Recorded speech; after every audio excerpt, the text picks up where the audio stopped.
John Wick is a man of focus, commitment, and sheer fucking will. Station. What is going on, everybody? Welcome to One Collection Down, and welcome back to Actionfest 2026. This is the last show of Actionfest 2026, and what way to end it, guys? What way to end it with the modern action classic John Wick franchise.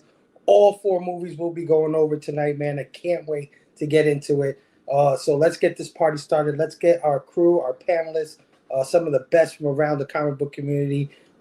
First up, I got my brother, the one, the only, Jelani.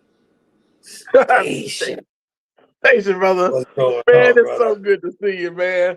I was excited for this one, man. Thank you for bringing me on again. I need to do more, but like work keeps kicking my butt. It is what it is, but I'm glad to be here to like see John Wick kick some butt a lot. Yeah. So bro. I'm very excited. Always happy to have you, bro. I can't, anytime you're on, it's going to be a lot of fun. So thanks for joining me tonight. Yeah, absolutely, dude. All right, let's bring out our next panelist, man. My brother, who joined us for the first time, Actionfest this year, man. He's did a kick-ass job too, man. His movies were awesome. His reviews were great. I'm talking about my brother Chad, Metal Elf Collectibles Station. What's up, guys? Thank you for the kind words, Fable. Appreciate it. Yeah, man. Absolutely. Glad you could be here tonight for this crazy-ass fucking quadrilogy of movies that I just saw back to back. Oh, yeah. Yeah, dude. Lots of bullets, lots of getting hit by cars, lots of explosions. Oh, yeah. Lots of baddies. Ready to get into it, man. Thanks for having me. Of course, bro. All right, let's bring out our next panelist, man. This guy, always a pleasure to have him. He was on once already for an earlier movie, and he's back tonight. The one and only Gary B, the casual comic guy. Station. What is up, Gary? Not much. I'm thinking I'm back. Exactly. Always a pleasure, my brother, to have you. Thanks for joining us tonight, man. Absolutely. And we've got another returning brother. He hasn't been with us for, I don't know. I think the last time was Horror Fest I don't know. He'll remind us. But I'm talking about the one and only Pete, Most Dope Comics Station. Pete, how are you? I was double muted. Hey, Station, guys. How's it going? Chilling, brother. Chilling. Good evening. Glad to have you on tonight, man. Hell yeah, dude. Hell yeah. When was the last time we had you, Pete? 12 Monkeys. 12 Monkeys. Okay, so that would have been Sci-Fi Fest, right? Yeah. Yeah, I think so. Yeah. February. Yeah. All right. Well, thanks for being on tonight, man. And remember who called you up first, okay? Don't ever forget. And second. How could I forget? Chad, I'll never forget this. Appreciate it. Right. And coming on for the first time on my channel, I'm so happy to have this brother. One of the best sellers over there in the land of whatnot, but now soon to be eBay. The one and only Memo 420, now known as Obsidian Comics Station. What is up? Not much. Happy to be here. Big John Wick fan. You'll never look at a number 2 pencil the same again. Right. I'm ready to get into this one. Crazy, but this is fucking nuts. The Baba Yaga's here. Thanks for hanging out tonight, Memo. Always a pleasure, man. Been on a few reviews with you. It's the first time here on my channel, so very grateful. Yes, I appreciate it. Thanks for the invite. When I seen the list, I was like, man, I wish I could be a part of that. And then you invited me to be a part of it. I was like, fuck yeah, I love John Wick. Can't wait to get into it, dude. Can't wait to get into it. And he's not going to be joining us for the movie review tonight, but I did bring him here because all Actionfest, he's been doing a running tally of the body count of every fucking movie that we've done. And I don't know where we're at total. I think we're maybe at 3K. But with John Wick, I mean, if we're not at 3K, we definitely pushed past 3K Right. with these fucking movies.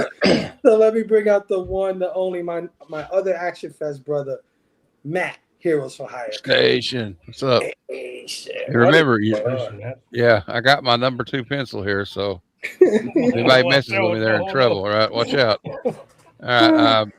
So it's been quite a journey. When we last left off with Big Trouble Little China, we were at 2,669 on-screen deaths. Oof. Now I'm going to do a breakdown here. We'll do a tell the tape for these all 4 episodes, not including the Continental TV show or the movie The Ballerina. So for the first John Wick, we have 77 on-screen deaths. For John Wick 2, there's 128 on-screen deaths. He kind of starts slacking in part 3, and it's 94 on-screen deaths. But then we end part 4 with 140 on-screen deaths for a grand total of 3,108 on-screen deaths for all the Actionfest lineup. So there you go. And the moral of the story about John Wick is don't fuck with a guy's dog. All right. All right, guys. Y'all have a great stream, and it's been an honor being on these streams with y'all all month. So I'm already planning next year. I'm already making my lineup for next year. So y'all have a good night. Oh yeah. All right, Thanks man. for jumping on, man. Yeah, man. I don't know. Somehow that seems low. I don't know. 94? Really? That is low. It seems like a lot more. It does seem like a Rambo lot more. alone did way more than that. Yeah. Yeah. I know 300. When we did 300, he said it was like 400 deaths in that. I was like, But I think with the John Wick franchise, you assume there's more deaths because there's such flow to the action. yeah. And those fights, they last. A lot of them last a little bit. Yeah, definitely. Yeah, they do. Yeah. We'll definitely get into it because I got some thoughts. You know, I did love this franchise, but there's some stuff that I can nitpick at. So we'll get into it. But before we do that, I'd like to say what up to our wonderful chat that's always joining us every Friday night, man, hanging out with us for Action Fest. Of course, pulling double duty in the chat. We got my brother Jelani from Go Figure Reviews. Station, my brother, thank you. We got Matt, man, who was just here. Station, my brother, saying the takeaway from these films is don't fuck with a man's talk. 100%, man. We got That's my right. brother Jay, Hydra Asylum Comics in the building, saying awesome franchise for an awesome crew. Thank you, Jay, as always, for hanging out with us, man. We got the one and only Nostalgic Addicts in the building. Station, what's going on, my brother? Saying station to everybody. Oh, yeah. Also pulling double duty, the one and only Mellow Elf. Saying station, Action Fest concludes with a lot of bangs. Hell yeah. 100%. We got the one and only Double A Ron, PSG Comics in the building. Saying, let's go, people. Hell yeah, Aaron. Thank you for hanging out. All right.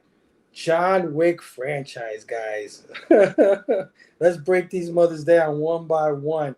So basically, what we're going to do is we're going to go give us our overall thoughts, and then I want you to score the film. Everybody in the chat, same thing. Give us your overall thoughts on each movie, and then if you can, give us a score, and we'll tally this up at the end and see what it looks like as far as like averages for the whole franchise. Now, me personally, I've never seen these movies. This is a first-time watch for me, man. I was like, Crazy, dude. It's kind of hard to I believe. know. Mind blowing. I know. Because, like, how did you not see this in the theater, dude? It was dude, when it Yeah, came exactly. Ever. when it came out, I always Holy wanted crap, to see Bible. it. It must have been some shit in my life going on. I don't know. I just missed it. I remember the commercials clearly, like that part where he says, "They keep asking me if I'm back." Well, yeah, I guess I'm back. I remember that like all the time playing, and I was like, "Damn, I gotta go see this movie," and it just passed me by. And then before I can get to it, part 2 comes out. And I was like, fuck, I got to watch part 1 before I can see this one. Missed part 2 somehow, and then that shit just kept happening. Part 3 came out, missed it. Part 4 came out, missed it. I'm like, oh, man, I'm fucked. But you know For what? shame. Action Fest is here to save the day. I was like, this is my opportunity. This is my chance. I don't think we've done John Wick. Did you guys do John Wick over there on Pop Culture, Jelani? I think we did John Wick, the first one, a while back. But I've got to remember myself.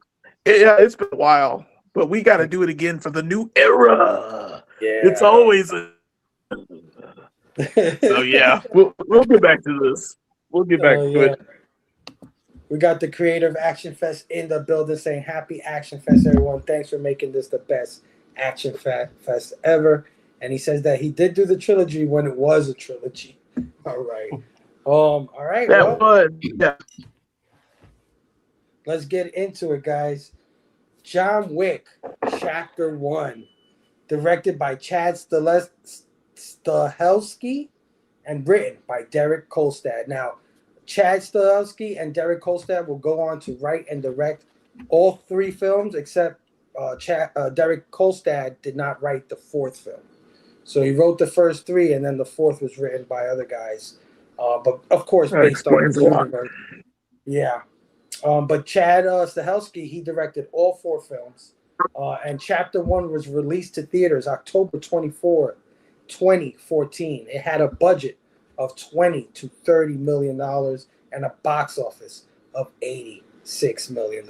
So this was a big hit, especially when you compare it to its budget.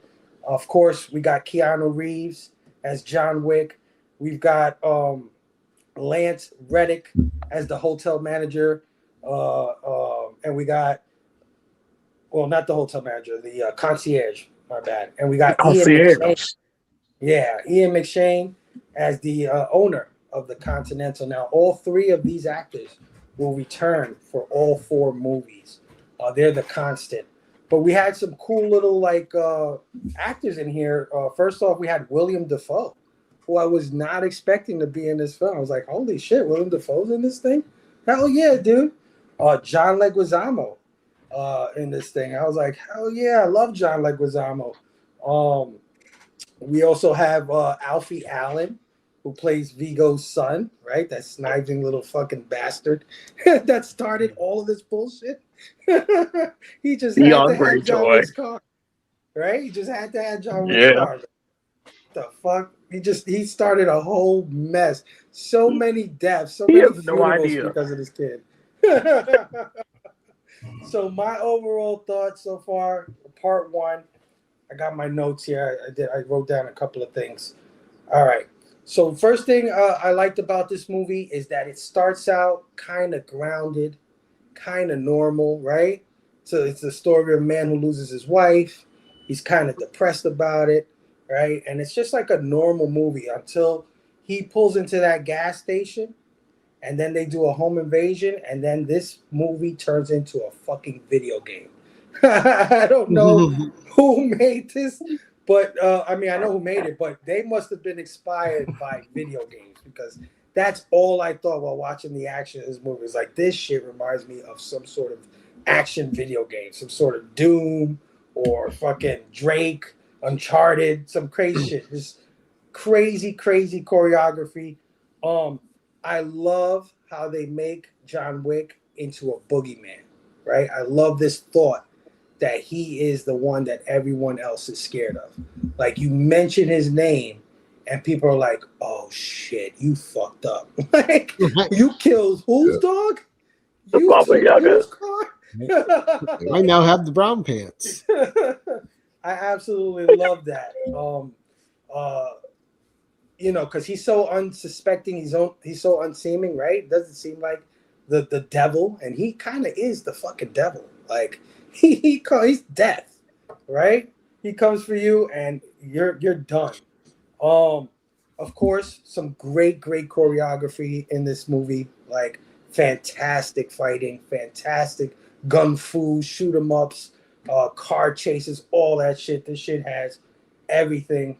The only thing that I thought it was a little weird was, like, they had him at one point and they could have killed him, right? And this happens through the whole series, right? But in this movie in particular, if we take it out of context, we take it out of order, it's like they had him, he passed out, they put him in a room, and then the villain has to fucking monologue, right? And like, don't shoot him, but like put this plastic bag over his head and choke him for 3 minutes. Like, you had him. Also, the main villain, the Russian guy, he seems to like lose his mind towards the end of the film. I don't know. Like they're going to, he's trying to get to a helicopter or some shit like that, and John Wick is coming after them, and he's just like fucking laughing and giggling. Like That dude was so good in it, though. He was a great villain. Yeah. No, he was, but I just thought it was like a weird show. Yeah. I'm like, this guy's just losing his fucking mind. But overall, I thought this movie was fantastic. A lot of people told me, "Oh, well, you're probably not. It won't probably live up to expectations because there was so much hype, right? Like so many people had told me, John Wick is awesome. John Wick is awesome." And I gotta tell you, it did live up to the hype. I thought it was fantastic. I think it is absolutely a modern classic just by itself. Forget 2, 3, 4. If you just take one by itself, I think it is a modern action classic. So I'm going to give John Wick Chapter 1 4.5 out of 5, man. It's not perfect, but I do really enjoy it. Jelani, what are your overall thoughts on John Wick Chapter 1? Well, that score was wrong because John Wick is fire. Fire, sir. Fire. I'm mad you didn't watch it. I'm mad you just watched it. Fire. Do you hear me? If there's their action god Mount Rushmore, I'm not going to give you mine. You should get them, though, but you're not getting them today. John Wick is on that Mount Rushmore. He's sitting right there beside Mel Gibson.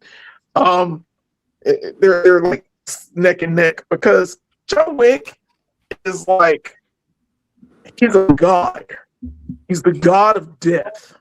And a puppy dog, a tiny puppy, the cutest puppy I've ever seen, was murdered just for funsies, for these fools to steal a car and kill that dog.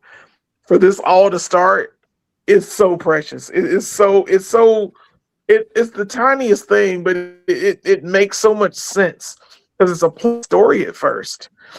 You get the story of a man who just lost his wife, and she gives him the gift of this puppy as a parting gift to him. And it's like the last connection he has to his wife, to the life that he gave. He gave up a life to have this new life, and it's lost to him again. It's love and loss of this film that just like, it breaks your heart. Let me explain it like this. When I first saw The Matrix in 1999, I had no clue what I was watching. I watched the Thursday night show before it premiered. And it was a movie that I worked in a movie theater. We watched movies before they came out a lot. And we watched The Matrix. I had no clue I was watching. No clue. And then I saw it and my mind was blown. This movie I hated because this is the only John Wick movie I didn't watch in the theater. Because I don't know what was going on there at the time for me, but I didn't see it in the theater. I saw it later on DVD, and my mind was blown. It was so good.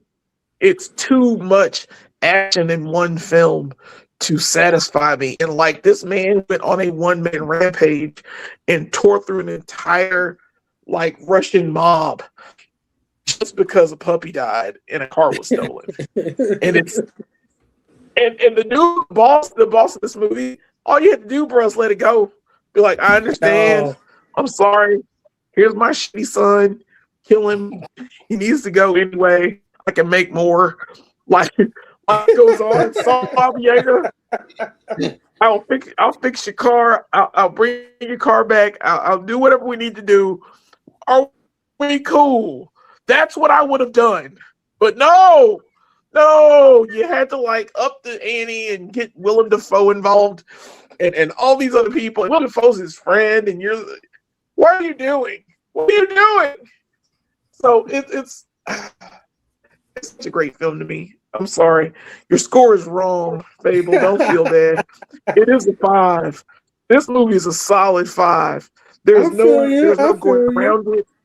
This is a modern American classic. How dare you smirch it with a 4.5? It's okay, Fable. I forgive you. You're my friend, and I forgive you. You're my brother, and I love you. But 5 is the only way to go with this film. Station. Oh yeah, dude. Oh yeah. I mean, I feel you. I do. But I watched a little I movie. understand. I watched a little movie earlier in Action Fest that kind of hit me a Called little harder. Expendables.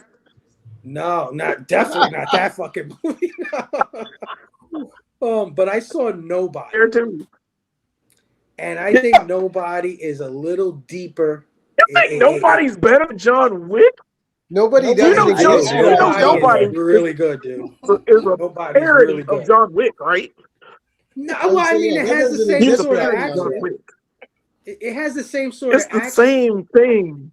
Yeah, no, for sure. And if I was just to judge Get out. it on the action, it would be a 5. But as far as like the story being told, Get I out. thought Nobody hit me a little deeper than John Wick. But that's okay. Baba I Yaga understand. could kill nobody's ass. Nobody wouldn't even exist. Not at all without John Bob, man. That's bullshit, Kill everybody. Jelani, that's bullshit. Because if you ever seen Wanted, this takes a lot from Wanted. Don't tell me it doesn't. Takes a lot from John Woo We're movies, done man. talking, baby. We're done talking, baby. We're gonna I thought we were friends. Hey man, listen, if I had seen it earlier when it came out, I might be in agreement. And it has room to grow. I do really enjoy Boo. it. But Just like Chad, what you say, boo. what are your overall thoughts on John Wick Chapter 1? You said me? Yeah. Okay. First off, these movies are definitely on the website called Does My Dog Die? Or Does the Dog Die? So there's a website out there that people can go to like check if there's animal deaths in the movies. And there's a lot of animal abuse in these. I'm sure they're on that list. But Fable, don't feel too bad. Yes. I didn't watch these movies until after 4 came out. Oh, okay. I had heard a lot of hype Wow. and just never checked it out. I'm not a big Keanu Reeves fan, to be honest with you. He's really hit or miss for me, and the majority of it is a miss, like laughable miss. No. Wow. Chad, you're supposed to Dude, say watch hot Brahms. take before you Okay. say something like that. That's strong. Oh, shit. That- He's not the strongest actor, man. Like, Jelani, maybe we might have to action, fight You out. don't, bro. you don't get him because he's a good actor. You get him because he's Keanu Reeves. So, I like Keanu okay, Reeves. so but I'm Chad, talking what do you think about performance-wise. real quick, Chad? What are we thinking about Bill and Ted's Excellent Adventure, sir? I like Bill and Ted, but that is kind of like Okay. how I view him, as a doofus. And for the most part, I don't think he can act. Like, he's very bland. Even in these movies, I was laughing sometimes. Like, the lines he delivers But It's like that's the they character are they established. at So the church. Yeah. But he doesn't sound like that all the time. Just some of his lines were delivered like that. Chad, Just so Chad is definitely not deadpan. alone. He's definitely not alone. Don't get up in your feelsies, guys. It's just a fucking movie. We can all like what we like. Oh, of course, You yeah. know? No, I'm holding it against you. Sure. Okay. But needless to say, I This really is do like a enjoy these funhouse movies. situation. Got a Dude, trailer. we're not totally trashing it. It's just like it's not a perfect It's movie, okay, or it didn't Chad. hit as way that it hit you. It's okay. All right. I The get lady- that. You The lady's got it. hurt right now. I still love you. It's okay. I love me too. Thank Um, you. Look, Jack. Yeah, man. You're good. Needless We to say, review. this is my favorite out of the 4. Oh, okay. There's some great performances in here. Yeah, I forgot Willem Dafoe was in it. He does an excellent job as usual. Great character actor. Lawrence Fishburne is amazing. Winston, Ian McShane, fantastic job. Yeah, a good blend of action. Like Fable said, it starts out and it's rather mundane, and then it just escalates from there, and each movie gets crazier and crazier. Crazier. Yeah, great stunts, explosions, good story. Yeah, you're gonna hate me, Jelani, but I'm going with 4.52. It's okay. And honestly, it was gonna be a 4, but with the rewatch, I've actually enjoyed these movies more. Yeah. So Watch it again and give it a 5. okay, all right, see you guys later. I'll be back. All right. All right. Yeah. Well, listen, it's not quite a funhouse situation, Jelani. Okay.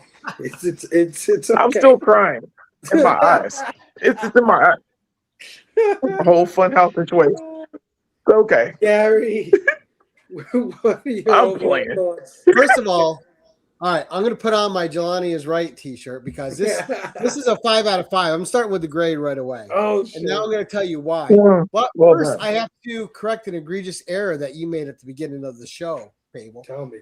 When you said there was 3 actors in all 4 movies, you left out the incomparable, one of the most important acting partners with Keanu, who is a presence in everything he's in. And that's Mr. Lawrence Fishburne. He He wasn't in part 1. That's right. He's not in part 1. He's not? Am I No. just He's not in remembering one. it? He's He's not not. in part 1. He gets He's into out the- of the I'm bar, wrong. the Bowery. Yeah. Until the second one. When I think Keanu, I think Lawrence Fishburne. Don't And go when I think Lawrence correcting me, Fishburne, I Gary. think Keanu. Don't go correcting me, okay? I I do know. my research for these All right. things, okay? So I'm going to tuck my tail and get back to the business here. All right. I've turned this stream contentious. Here's why this is a 5 out of 5, though. What does this movie do, right? This is an action franchise. And one, it gets past the trilogy part with all strong installments, right? But none of this happens without a great setup. What this first movie does is it sets up lore. It sets up a society. It sets up a world. There's a whole mythology. It sets up, and each one of the actors in this, the movie plays to their particular strengths. It has an emotional core to it. The main character, you care about why he's fighting. Like you said, John Leguizamo is great in everything he pops up in. And he was great even in this bit role. He had presence. But this movie is filled with people that have presence when they're on screen. And I don't think this franchise works with anyone else cast but Keanu in the lead. When you're watching the behind the scenes and how he trained with the guns and the action and everything else, how serious he took this, his delivery, the way the dude has style, and the character John Wick needs a style that Keanu Reeves brings to the character. Without that style, this movie doesn't hit the way it hits. Without that walk, without the commitment he had to the action, the gung fu, and but I love in the fight scenes, the guns are being reloaded. You don't get that in other movies. He's swapping guns when they're out of ammo. As much as this is a comic book on screen, they're also adding elements of realism.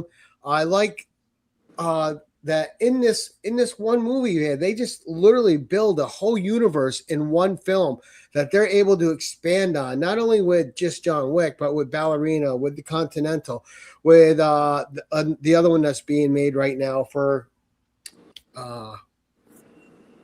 Donnie. But there's another one being made now from the guy from 4.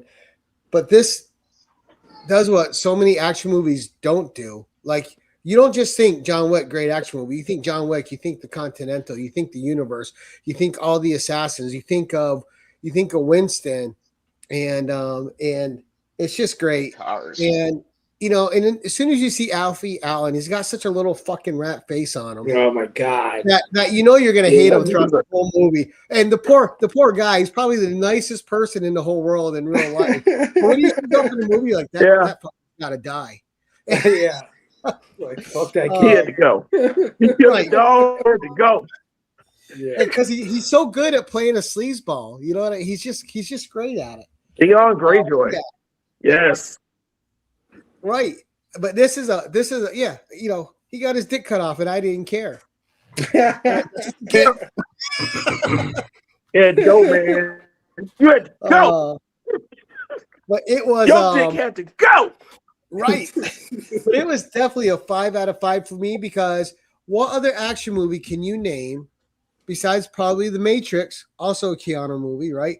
That sets up a world like this one does. There's so much world building in this, and they don't give it to you with a bunch of boring exposition. This movie is well paced, and it's got all the leaps that any movie takes. And like, all right, yeah, he could have died here. He could have died. That's every action movie.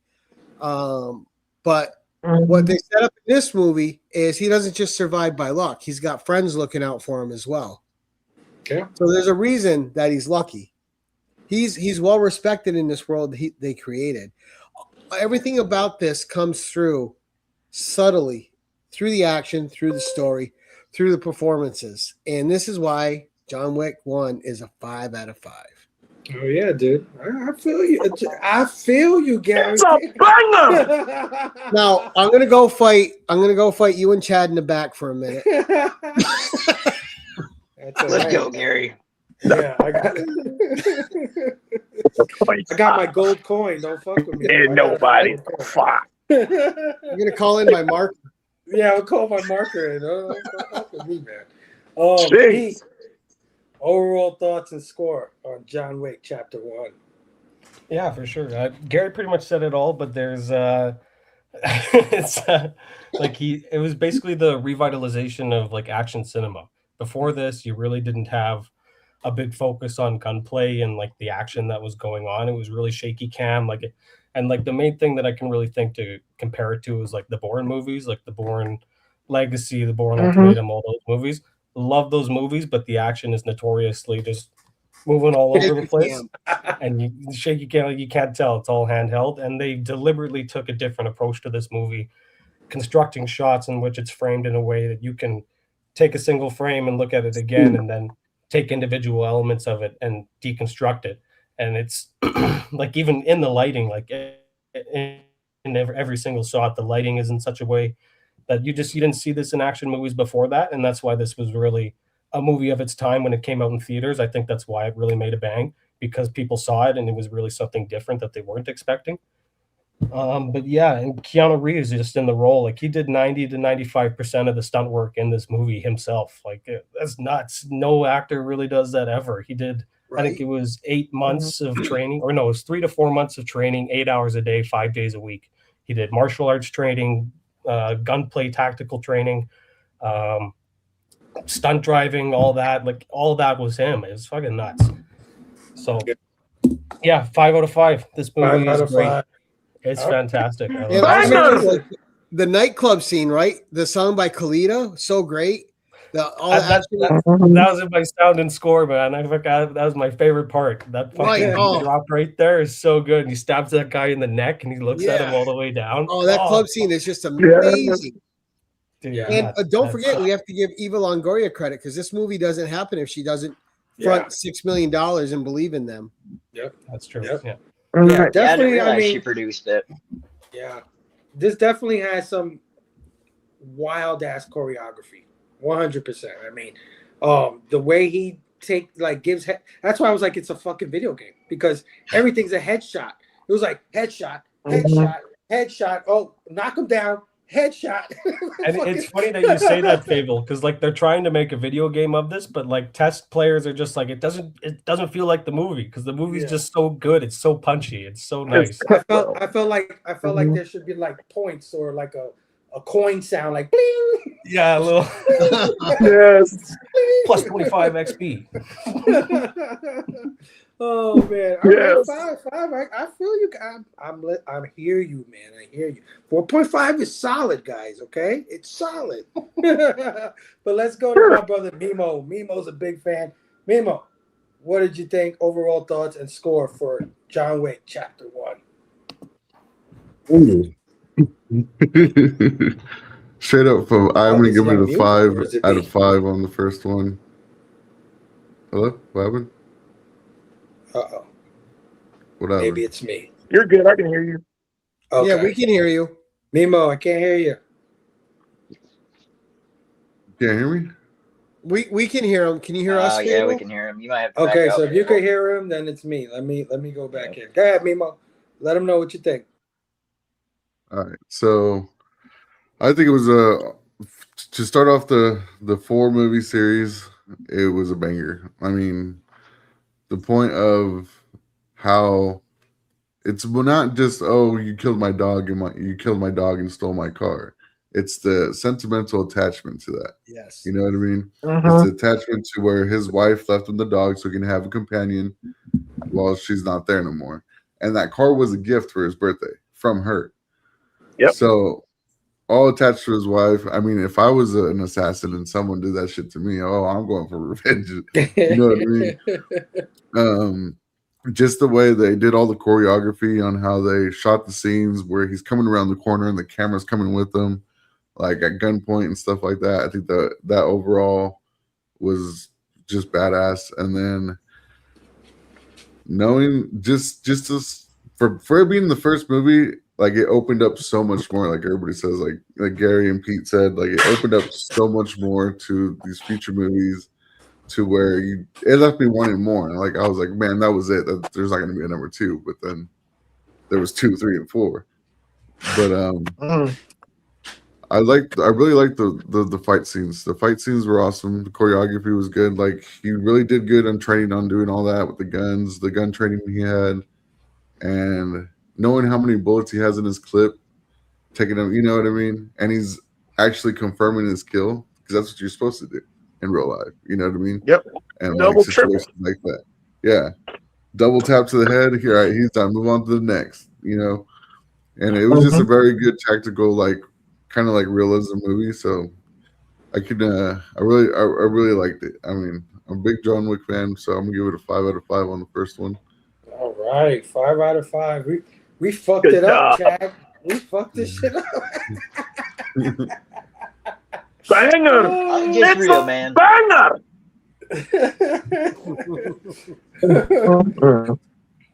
All right. Same. All right. So, all right. Look, hey, solid. Again, I think I said this when I was saying. I said it's a modern action classic. I thought I did say that. Didn't I not say that? I think You I said did, but then you gave it a 4.5. because it's not my favorite action movie of all time, dude. Like I got other ones that I like. Man. Listen, if we're gonna, You just saw it like yesterday, but I understand. I get it. Exactly. Give me some time. Maybe I'll come back. Okay. Like, shit, All I right, fucked up. and you This watch was a Nobody first. I understand. I watched John and- Wick and first, and I Nobody still doesn't prefer know. Nobody. Yeah, I like Nobody, man. I really like Nobody, but it Me hit too, me but on another John level. You Wick. know, my wife ain't died. Nobody killed my dog. You know what I'm saying? I you know, it is what it is. All right. You show, dog. I'm just living in it. John Wick Chapter 2, also directed by Chad Stahelski, written by Derek Kolstad once again. This one released February 10th, 2017. So 3 years later, it had a budget of $40 million. So they upped the budget, and it also made a lot more money. It made $174 million, man. So this was even a bigger hit than part 1. And they added a few more people to the fray, like Lawrence Fishburne. Gary Lawrence Fishburne appears in this movie for the first time as the Bowery King. All hail the king! I already forgot about it. I Thanks for deserve that reminding me. favor. I'll take it. I deserve it. But we also add Common, man. Common, the rapper's in this one. I think he's really good in this movie. We got Ruby Rose, who I absolutely hated in this movie. I was like, kill that bitch. Kill that dude. Oh, she was good in this movie, though. Ruby Rose is in here. Franco Nero as Julius, the owner of the other Continental. And we have the bad guy, Ricardo Scamarcio, who I don't think I've ever seen in anything else, but and Claudia Girini as his sister. So we had a few more actors in this one. And for me, I like that it picks up right where the last one left off, right? They hardly leave any time in between. He's trying to get his fucking car back, right? I love that beginning scene with like the brother of guy, the villain from the part one. The guy in the beginning is his Yeah, brother. that's Peter Stormare. And that's where he's telling the He's story. he's of that John Russian Wick. guy. Yeah, he's telling the story of Jonathan Wick, and I like when he's like, "Who killed a guy with 3 pencils?" He was like, "Oh, he was like 3 fucking pencils. You believe that shit?" So yeah, I love the way it started out. And it, of course, it has more of the same, right? More of the insane action, crazy choreography, crazy fights, guns, all that stuff, which isn't a bad thing. It's one of my favorite things from John Wick is this choreography, this gun fu. The kills are way more brutal in the second one than they are in the first one. They're fucking nuts in the second one. Like some of these kills are insane. And one thing I noticed about part 2 that I really like is the gunshot effects. I don't know what it is about part 2, but man, when he shoots that shit, it's like bam, bam, bam. I'm like, holy crap. I feel it. It's like really visceral. And I like that it adds all these new characters, all these new elements, right? It's kind of like the Warriors in a lot of ways, right? Because you got the tattooed lady operator ladies, like they showed them for the first time in this one. It's got like all these different kinds of assassins. Like it's got this violin playing assassin. It's got this sumo wrestler assassin in it. Sanitation worker assassins. Fucking crazy. Homeless assassins. It's like got all these crazy different kind of killers in it. But you know, there is some stuff that I will ding it for. I know you like Ruby Rose, Gary, but I hated her in this movie. I thought I wanted to see her die so fucking bad. Like somebody kill. And no disrespect to my deaf people, but fuck that. Deaf assassins should kill that bitch, man. I think you're supposed to be like Alfie Allen in this one, where you wanted her dead. Yeah. You know what I mean? But I do like, and I think they did this in part 1 too. I'm not sure. They probably did. But like when she would talk, or when people talk in different languages, the subtitles would like pop up on the screen, sort of in a cool way. Mm-hmm. Like the shit they would say, right? Like it just like animated. I think it was only in 2 because I can't remember it being the first one. Right. Well, I can't remember it. In the first one. It's really There's cool. Russian in the car. Baba Yaga. Yeah. Yeah, it's like colorful did. and it just lights up in a different way. And I really dug that style of it. It does the funhouse mirror trope that a lot of movies do. That I'm like, oh, not another fucking mirror house, not one of these. But it does that, so I was like, eh. The main villain, Santino, he's kind of a pussy. I don't know, like weak. Yeah, weak. He's probably the weakest villain out of all 4 movies to me. And another thing is that I kind of noticed is the green screen. Like they upped the green screen in this movie, and you could kind of see the CGI a little bit more. It's a little more apparent here, but it's not bad. It's a super little nitpick. I still enjoyed it. Not as good as the first one to me, but I still liked it. And even though it's not as good as the first one to me, I'm still gonna give it a 4.5. So I thought it was pretty good. More of the same. Which isn't bad. I liked it, and I especially liked how it ended, with him killing Santino or whatever, and then it's like, I'll give you an hour, you know what's gonna happen, and then the credits start rolling and you see him running. I'm like, oh, that's awesome, dude. That's how you end it. You know what I'm saying? So yeah, that's what I think. That's my score. Jelani, what's your overall thoughts on chapter 2? Chapter 2 is a mixed bag for me. This is the first one I saw in the theater. I made it a point to go see John Wick like opening night. I was like, nope, I missed John Wick. I missed the first time. I loved it for the time because I've seen it several times since. And this one has a lot of problems. This is one of my least favorite of the 4. Just because it does set up the lore, yes, but it's the villain is so weak. Something about Santino, I don't care. Like, he just went through all this crap. This guy shows up. I need you to kill my sister. I'm not killing your sister, dog. Sorry, no. And he blows up his house. I'm like, bruh, the fuck? you can just kill him now. You can kill him. Send me an email, He just dude. cemented all his shit in the ground. He's dead. You can kill him now. You know? So, like, I didn't like that. I agree with you, Fable. I hate Ruby Rose. She is terrible. You know why she's mute in this movie? Do y'all know why she's mute in this movie? She had a speaking role. She had an actual speaking role. But she was such a bitch on set that they were like, nah, we're just going to cut all her lines. And she's just going to sign the rest of the movie. She's not even deaf in this movie because of choice. They do it because they have to shut her the fuck up. I thought they were trying to be cute. Don't feel bad. Don't feel bad.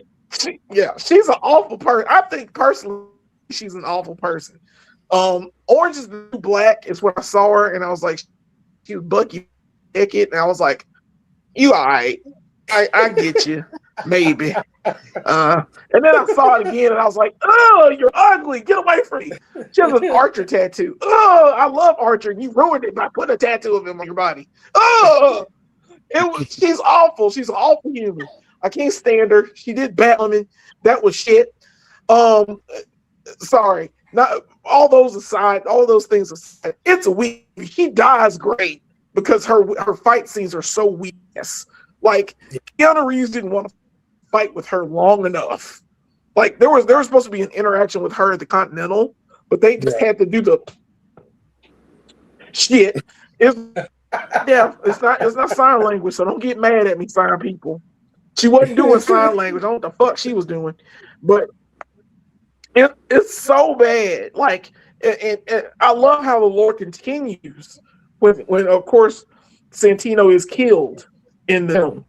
And it like makes him on the run, and like now the table's after him, and now we get more suspense, and it's another layer to it. It starts off, but it's still for me a kind of a weak movie. I like Common. I like Common's fight with him. Love how they get to the Continental and he puts his hand on the step, and that's all that was necessary for him to be like, "You're on Continental grounds. You can't be killing people." Would you like a drink? God, I love Lance Reddick. I keep forgetting to mention Lance Reddick. Lance Reddick in all these two movies so far is kick ass. That is one of my favorite performances. He is so stellar. He keeps that same energy. It is so clean. But like I said, this movie, I like the action in this film, but once again, I think it's one of the weaker films. It's not to me, I would say. So I'm not going to prolong it any further. I apologize. I'm going to give this one a 3 because it's lower to me because it is more of the same. I think Parabellum does a lot more. We're getting to that, but I think it does a lot more than this film did. This expands the lore. It starts that real starting point. It kind of is. Like if you're talking about the lore and the screws up. Yeah, this is where. Like how he pisses off the table. That's when it starts. Mm-hmm. So I like that for that portion, but the villain's weak. Ruby Rose's shit. The fights are okay and good, but it's still more of the same. So I'm gonna give this one a 3. All right. Yeah, I'm with you with Ruby. You know, it's her face, man. Like the kid Alfie and she got a punchable face. Yeah, his face is kind of whatever, but I kind of like. And I dig him as the villain, but she had this like fucking resting bitch face. Like, you're not better than John Wick. Yeah, who the fuck you think you are? She's like, like get out of here. Anyway, at all. Common was better at it. Yes, I would have believed Common more. Common had a better fight scene. Yeah, 100%. Common had an awesome 2 fight scenes without Ruby Rose. And Ruby Rose was trash in the fight scene. She was in Funhouse Mirror. Yeah, exactly. I like the way he died too. Like Common, he put the knife in his chest He was Yep. like, if you remove the knife, you know, you're gonna die. And he's just like sitting there on the fucking chair, and I'm just like, damn, that's fucked up. Thinking about it. Yeah. Yep. Chad, overall thoughts, chapter 2. I agree with both of you. What you've said, your points to it. I don't think it's as strong as the first. Yeah, the action wasn't quite as crisp as the first. I could notice there was some splashy things going on. But it's still great action. There's some great characters in there. Yeah, Cassie and Common. Like you guys are saying, the lore is really the focus here. Like I like how they fleshed out the different continentals, kind of this whole world, and then also like the rapport between the assassins, that they know each other, right? And that there's like a code of honor. There are rules to this. You know, they kind of put the world building even farther in. So, you know, for that, I appreciate it. But yeah, I don't think the story is quite as strong, or the villain. And the story kind of goes back and forth, and there's a couple slow parts. But overall, still, I do have to commend Keanu Reeves for the tactical weapons training that he did. Just amazing work with that. The choreography, spot on, man. Like, really good job. But the guns training, like, you can definitely tell he took his time. He knows what he's doing. I can see it when you're handling, you know, weapons. Even the knife fight, I could tell by the way he was holding it. You know, he's definitely trained. So I respect that for sure. Overall, yeah, I agree with Jelani. I think it's one of the weaker ones out of the 4. I'm going to give it a 3.5. Okay, 3.5, a little higher than Jelani. All right. That's fine. I dig it. Y'all was just talking about the first John Wick being y'all giving John Wick low. The rest, y'all, you're free to talk. Gary, overall thoughts on chapter 2. John Wick. All right, I'm gonna be kind of the same as you guys, right? So I thought this one, the beginning is what I didn't care about. I like, so he had a brother the whole time. His brother doesn't, you know, it just felt like something made up for convenience to kind of reintroduce people to the world. This one also felt rushed. Like, oh crap, we have a hit on our hands. We got to get another one out quick to keep interest up. The most forgettable villains of the whole franchise. Yeah. Yep. Still some great style. Great. Now what worked for it was like building the hierarchy, right?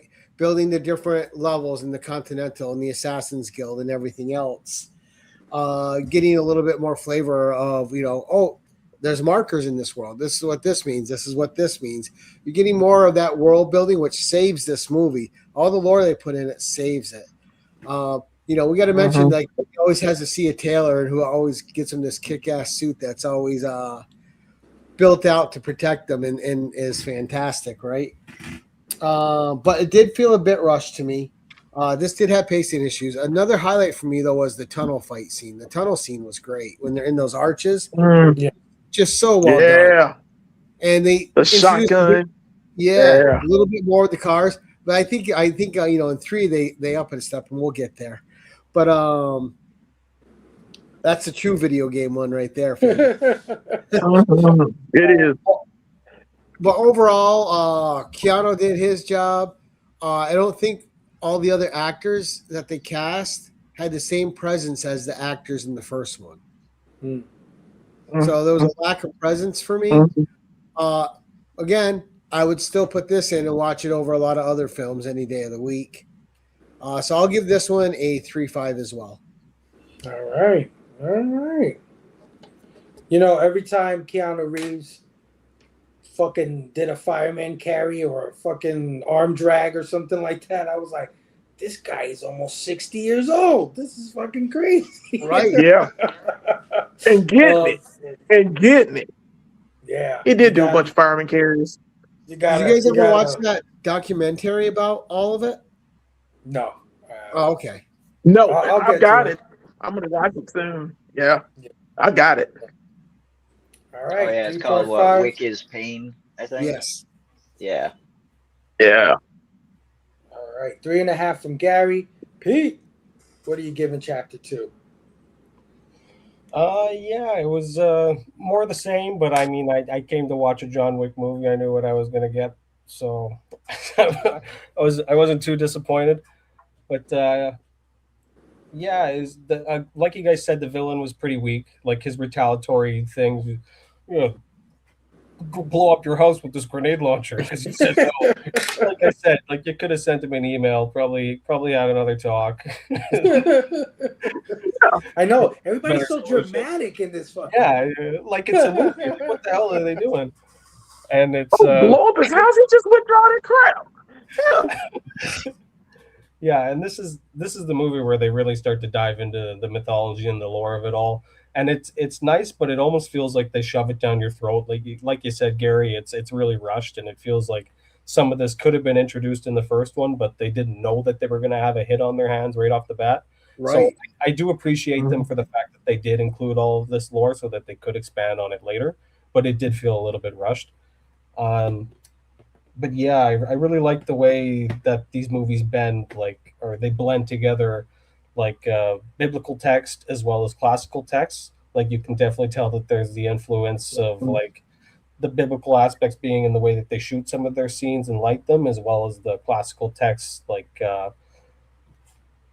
Charon, the concierge, like you have to give him a cold coin in order to get safe passage. Like I'm sure a lot of you have heard this before, but you give Charon the coin and then he'll give you passage. Care on the coins. Exactly, and then you get safe passage, and then that's the exact same thing with this movie. You give him the coin to get safe passage into the hotel for a safe haven, and I really enjoyed that. So the mythology behind this is where I really started to dive into it myself after seeing the movie. I was like, oh, they're actually kind of doing something with this, and I thought that was pretty neat. So I'll give this one a 4. I did enjoy this one, but not as much as the first. Yeah, I mean, for me too. That's why I gave it a high score, because I think a lot of the mythology is born here. I think a lot of the characters in this universe are kind of born here. The High Table, all the operator people. I don't know what they call them. Like that call out all the hits and shit, and just having all these weird stretch ass assassins in this movie. I called them the Sailor Jerry girls. Exactly. Memo, what's your overall thoughts on chapter 2? Second one, it goes like every other sequel to a movie. It's never as great as the first one. I'm gonna give it between a 4 and a 4.5. I'm gonna go with the 4 out of 5. Okay. On this one, due to the fact that it really was rushed. You can tell that they put it together really quick. When someone goes, "Oh, well, have you seen John Wick 2?" The only thing that I think of is him fighting Common and him killing the dude in the end and fucking up the Continental rules. That's all I think of. Right. It's the only thing I get out of the whole movie. And you're right. Yeah, and then I mean the fight scenes were good and stuff like that, but it was just really rushed.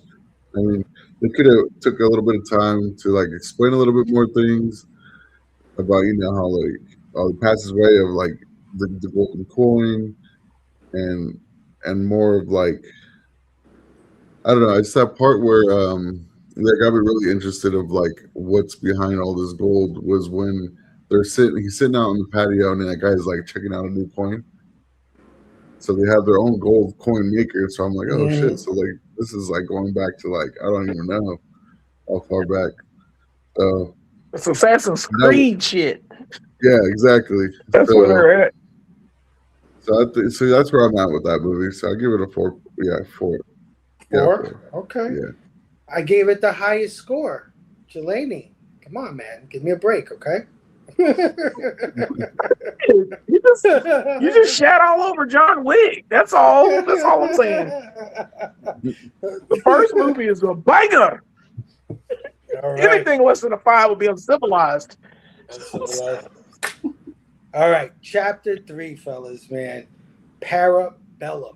This is the only one that has a fucking like subtitle. The other ones don't have anything. They're just called chapter whatever. This one has chapter 3 is called Parabellum. Again, directed by Chad Stahelski, written again by Derek Kolstad, and released May 17th, 2019. It had a budget of $75 million, so they upped the budget even more.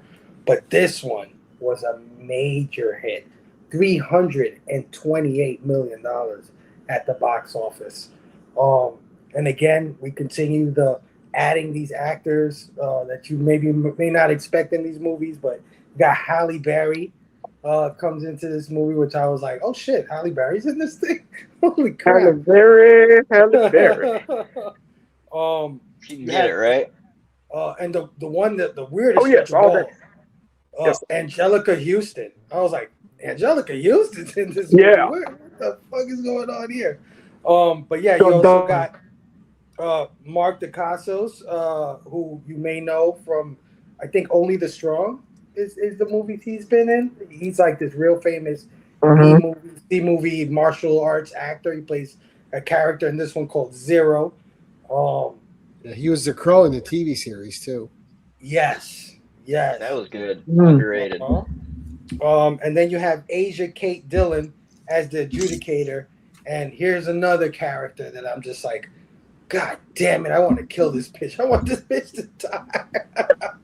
Yeah. Another shit-eating grin, another shit-eating face. And I'm just like, oh. And then this one's worse because she doesn't die. She doesn't die. Nobody kills her in this one. What do you see her again? Yeah. And this one's called Parabellum, but they should have called it Animal Bellum because fucking horses have this wild ass weird stretch fights with horses where he's actually using the horse to fight people, like smacking the horse in the ass. This shit is kicking people. The fucking dogs, Halle Berry's dogs, which are like canines from hell. I don't know where she gets these damn dogs from. But yeah, they're a big part of this movie. But to be honest with you guys, I know that part 2 was a down for you, but this one is a down for me. This is where things kind of fall apart for me. This is where like the fights are like a little too long, where it's just about the fights, right? Like they'll go 10 minutes into this battle sometimes, and it's just like, come on, let's go. I've seen this fireman carry already. I've seen this shot to the face already. Like they do the same kind of shit. The CG's even more egregious in this one, especially when he's on the horseback, right? Like when they're doing that whole thing and he's riding under the train and shit. It kind of looks kind of goofy. And it just feels like it's a little bit more style over substance. Like they focus more on the backgrounds, focus more on the set pieces, focus more on that. And I didn't like that John lost a finger. That shit pissed me off. He goes to get his freedom or whatever to get everybody to stop trying to kill him. He has to lose a finger for this. And then he like reverses his decision, like once he gets back to New York. And then the guy he does it for tries to kill him and betrays him. I'm like, this is kind of fucking stupid. Like this is, I don't know. It kind of lost me a little bit with all of that shit. And the thing that I didn't like the most was that John loses his boogeyman status in a lot of ways, right? Like the first movie, I really dug him. The first movie gave me the vibe like he's Bruce Wayne, right? But without the Batman suit. Like he's Batman without the suit, right? Everybody's fucking scared of him. He shows up. You know you're going to die, right? And they kind of continue that in part 2. It's like he's the boogeyman, Baba Yaga. This one, everybody's like, oh yeah? There's a contract on John Wick? I'll take it. Everybody tries to kill this guy. Everybody, everywhere he goes, it's like nobody's even remotely scared of him, despite how many people he's already fucking killed up to this point. It's like John done took out a whole Russian gang, right, in part 1. He took out the damn Italian gang in part 2. And in part 3, they're like, oh, that don't mean nothing. We're still going to try to kill him for, I don't know what it was, like $10 million or some shit like that. which I feel is kind of $14 chump change. million. Yeah, I think it's kind of chump change for these guys. But anyway, yeah, this one is not as strong, but I still do like the action. I still do like a lot of the stunt work, the choreography, stuff like that. So I'm gonna give this one a 4. And I'm gonna actually start with Memo. Memo, what are you giving Chapter 3? What are your overall thoughts? All right, so I kind of disagree.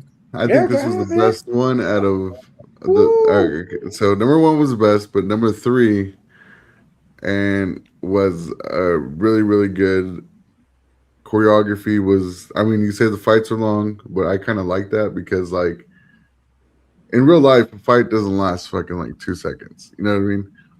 When you're fighting another assassin that's trained as well as you are, that fight's gonna last a minute. And the fact that how the excommunicado now, so knowing the fact that he doesn't have no weapons and how he has come up with different ways of killing these people and the tactics that he has to use, you can tell that his training actually makes that done. Yeah. Mm-hmm. So his training that he's had from John Wick, the first one, I mean, he really showed it in number 3, I think, with all the fight scenes, with the whole knife throwing part was amazing to me. When they're in there and they're just smashing the displays open, grabbing the knives and throwing them at each other. I really liked the way how you got to see that knife go in that guy's face, you know? Yeah, that was kind of crazy. Slow. I was like, damn. Hell yeah. And then how he throws that fucking axe into that dude's head. I was just, it was really good. And especially, what's that wrestler's name? That big old tall dude he fought in the library? Oh, I know what you're talking about. I forgot, yeah. I forgot his name. And how he I know you're broke his talking about. neck over that book. Yeah. He puts the book in his mouth and shit. He and, like, killed him with the book. Yeah. And then he snapped his neck with it. That thing, that was pretty good. That was in the beginning of the movie. So, like, when I first saw that in theaters, I was like, oh, here we go. It's going to be fucking on from here on out. And then how technical it got where he saw a display of guns and he put a gun together real quick just to fire one shot. Just to shoot one shot. That shit was awesome. Yep. Well, that part. So yeah, like I thought it was really awesome how they the horse part was kind of like a little bit, you know what I mean? You got 2 guys on a motorcycle, and then he's getting chased. You know, you get chased and you're on horseback. I thought that was a little much. But besides that, I mean, like the fight scenes were, I think they were really great. It's not just that. It's okay. He's fighting those 2 Asian guys, right? And they had him, and they're like several. Nice to fight with you, Mr. Wick. And they give him his hand, stand him up, then they start fighting. I'm like, come on, get the fuck out of here! Like they do this several times in this movie. Yeah, it's respect because they know it's gotten to the point. Like cut it out. They want to beat John Wick and they want to kill John Wick, but they have the way of doing it. You know what I mean? They're gonna do it while he has a weapon in his hand. He's not at his weakest point. You know what I mean? Everybody wants to kill him and wants to be the big dog. You know what I mean? I feel you. I just thought it was a little too silly. Like this is you know, some of the fights are a little outlandish. Just saying. And then the part where my favorite part was where he went to go see that lady at the church or at the theater. And then they're like, oh, yeah, he took out everything out of his pockets. And they're like, yeah, your belt. And I was like, damn, they made him take off his belt. Is he going to prison or what's going on here? You know what I mean? Yeah. And then that part comes up where he has no weapon. He's up against 2 dudes. He's like, all right. And then he takes off his belt. And I was like, oh, shit. Yeah. And then I thought it was an overall good movie, dude. And then the way the gunfighting was, how he was like, you guys ever play that game? You keep referring it to like almost a video game. Mm-hmm. I play this game a lot. It's called Division. I don't know if you guys ever play that or if you guys know what I'm talking about. No. But check into it. It's an awesome game. But there's a lot of in that game. There's a lot of technical like ways to shoot your gun. and stuff. So you're like hiding, crouching, and you're like pinpointing left, right. Like you can make your different sights and stuff. And I mean, like people are coming around you left and right. So you got to be on the move, and that's what it reminded me of a lot. So when you said it was almost like a game, like, and that's what it brings up to me. But besides that, this movie was the dogs too. The dogs are crazy. Those dogs were well trained. I'll tell you that. Just to see it go from New York to different parts of the world. I mean, that was pretty cool. Because it's not just in New York; it's actually worldwide. Right. Like this whole thing is worldwide. Like you can't go anywhere without being seen. So yeah, so it was pretty cool, especially like the homeless too. I'm sorry, I'm rambling on about number three. No, dude, go ahead. Yeah, no, dude. Yeah, like get it you out, would man. expect like the homeless guy, you know, sitting there begging for change to fucking have a gun in his jacket, ready, and also as an assassin. You know what I mean? That was pretty cool to me too. And just the way they had all the messaging going on, the contact with the pigeons and stuff like that. Like, it's no trace of nothing. It's all on paper, you know. Just rip it up, burn it, throw it away, swallow it, whatever you want to do. Yeah. But yeah, overall, this one was I'll give it a 6 out of 5. All right. Good job. That was a lot. My bad. No, it's all good. The homeless dudes were in part 2 though. It's a continuation. Oh, yeah. Part 3. That's when they try to take towards him the away end. from being the king. Yeah. That's that. But for sure. They're adjudicated. Mm-hmm. Yeah. All right. Cuts. I feel you. Pete, what are you giving? What's your overall thoughts on chapter 3? Yeah, definitely a memorable movie. I think it's most memorable because of the scenes that they construct. Like we get a horse and a motorcycle chase in this movie. Like not a car chase, like a motorcycle and a horse. That's nuts. Like you never hear that. But and like the set design, like I'm sorry, I forgot your name, Obsidian. What was your name? Memo.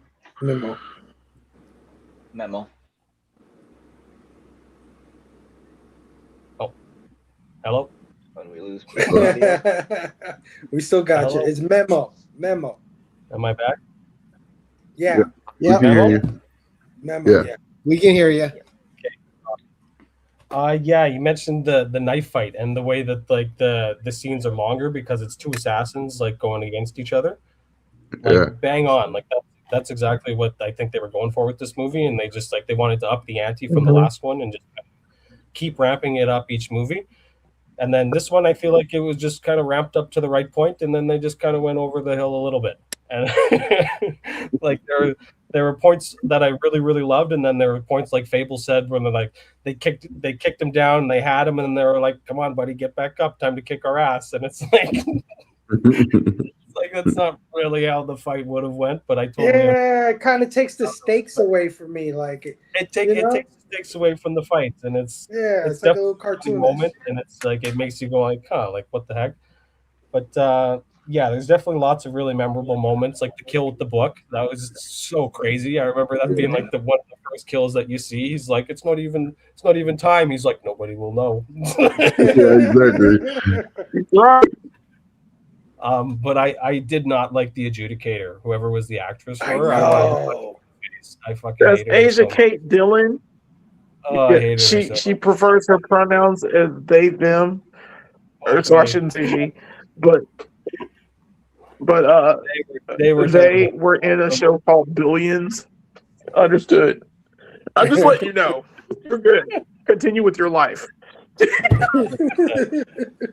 But yeah, she was a big a negative for me in the film. I feel like she really disrupted the flow of the movie for some reason. I can't really nail down exactly what it was, but it might have just been her tone of voice. It didn't feel like she deserved the respect of the position that she was in. Right. And she didn't come off as the person that should have been there, right? And giving those sort of demands. And I feel like they could have had an actress who could have really embodied that role and really bodied the role itself and just fucking killed it, but they didn't do that. And that was really a downside to the film in my opinion. But the reason that I'm going to give it a 4, not a 3.5, is because they had 2 really pretty dogs in it, and I love dogs. The They dogs were didn't die. bangers. They Yeah, didn't kill the dogs here. That was great. Yeah, she was acting like, fair enough. whatever. And I'm like, can somebody put a bullet in this chick's head already? Like, somebody just kill her ass, and then she doesn't die. That shit pissed me off, bro. Like Winston at the end of the Never movie, see like, her again. fucking boom, shoot him. Mm-hmm. You know who else pissed me off? The elder. The guy who was the elder, the guy in the desert and shit. It's like, he's like, the elder will find you. Just keep walking in the desert, like, and then walk some more and shit. And he actually does it. The elder does find him. And it's just like this regular dude, man. It's like, and this dude, how are you called the elder? And you look younger than John Wick. Like, I don't know. I did not like that at all. Then he cut off his finger and shit. He's the head of the table. I know they must have been pissed off about that. Like, maybe we shouldn't have did that. Because now they had to make sure that every frame they were like had to take his finger off with CG. And I don't know how much that shit cost. But they had to go through lengths to do that. It's just a bad decision. But anyway, 4 from my man Pete. Gary, what are your overall thoughts and score on chapter 3? I really like chapter 3. I thought it was a great uptick after chapter 2. Okay. You got, I had it here, but you had Halle Berry. You can't beat that. She fit right into the world. It was great. You had the, plus the dogs. You have a great motorcycle scene. The horse scene I liked. I thought when the horse kicked that guy in the face, that was just great. It was just awesome. But I really liked it. Again, it kept exploring the lore. You had the weapons. They just keep developing the weapons every movie and let him play with something else. And it keeps the action fresh. It keeps the choreography fresh, always choreographing around a different weapon than what he's used before. So that's one of the clever ways that they always keep this stuff fresh, at least for me. But this one had a villain in it, Mark Dacascos, who did feel like a threat. But what I liked about him is he wasn't a cartoon villain. This is a guy that's in awe of this other guy, and he can't wait to test his mettle against him and see how he stacks up. Now, assassins are assassins. They may be afraid of John Wick or they may respect him, but if you're throwing money at him, they're going to try to kill him. And not just for the money. Yep. If you're the person that takes out John Wick, that makes your name in the assassin world. I feel you. I get that. Yep. But John Wick seems like the kind of person that makes other assassins second guess their fucking contracts. Like, who you want me to kill? Who? Like, does everybody have that? Like, Right. It was the same in the first 2. She tried to take him out in 1, and they shot her and killed her in the end. She wasn't scared of him. She went after him for the money. No, I get that. I get that. But that in part 1, it was a thing, though. In part 1, it was like, John Leguizamo was like, whose fucking car is that? Are you fucking crazy? The fucking kid's father is like, who did you fuck with? Like, what? And everybody was just like, whoa. Like, you're messing with the devil himself. And he is the devil because he kills so many goddamn people. But I just felt like that was diluted a little bit. And it goes back to the part where he goes, I heard you slapped my son. He didn't give a shit after he heard, oh, yeah, because he stole John Wick's car. He was like, oh. All right. Yeah, you just understand. This movie too. This is where they got back to casting people with presence. Yeah. You have Halle Berry, right? And then you have Angelica Houston, who has instant. When you see Angelica Houston, you're like, oh, they have Angelica Houston. Yeah. So these characters and the finger thing, I thought was great shot value. I mean, all you gotta do is he's got to have something green on it, but that's it. They cover it up. But they had to do something that shows that there's consequences, even for John Wick, when you go against the rules of the establishment. John can't always just get away from everything without any kind of consequences. This showed consequences. Like, all right, he's been getting away with what he's been doing so far, but now he's starting to break the rules. He does have to do something for that. And I thought this movie was good because look, there's consequence. Yeah, you're John Wick. There's still a price you have to pay for what you're doing, for what you decided to do. Yeah, but then he fucking undercuts all that shit in part 4, and he kills the elder anyway. He's like, It's like, you killed me? What? Boom! Just shoots him in the middle of the desert. I'm like, That's different. Hold on. how is Hey, that yeah, you different? jumping ahead. You're jumping ahead there, Hold Fable. on. The only reason you jumping ahead though, but at the same time, there's a reason for that. But that's because of this movie.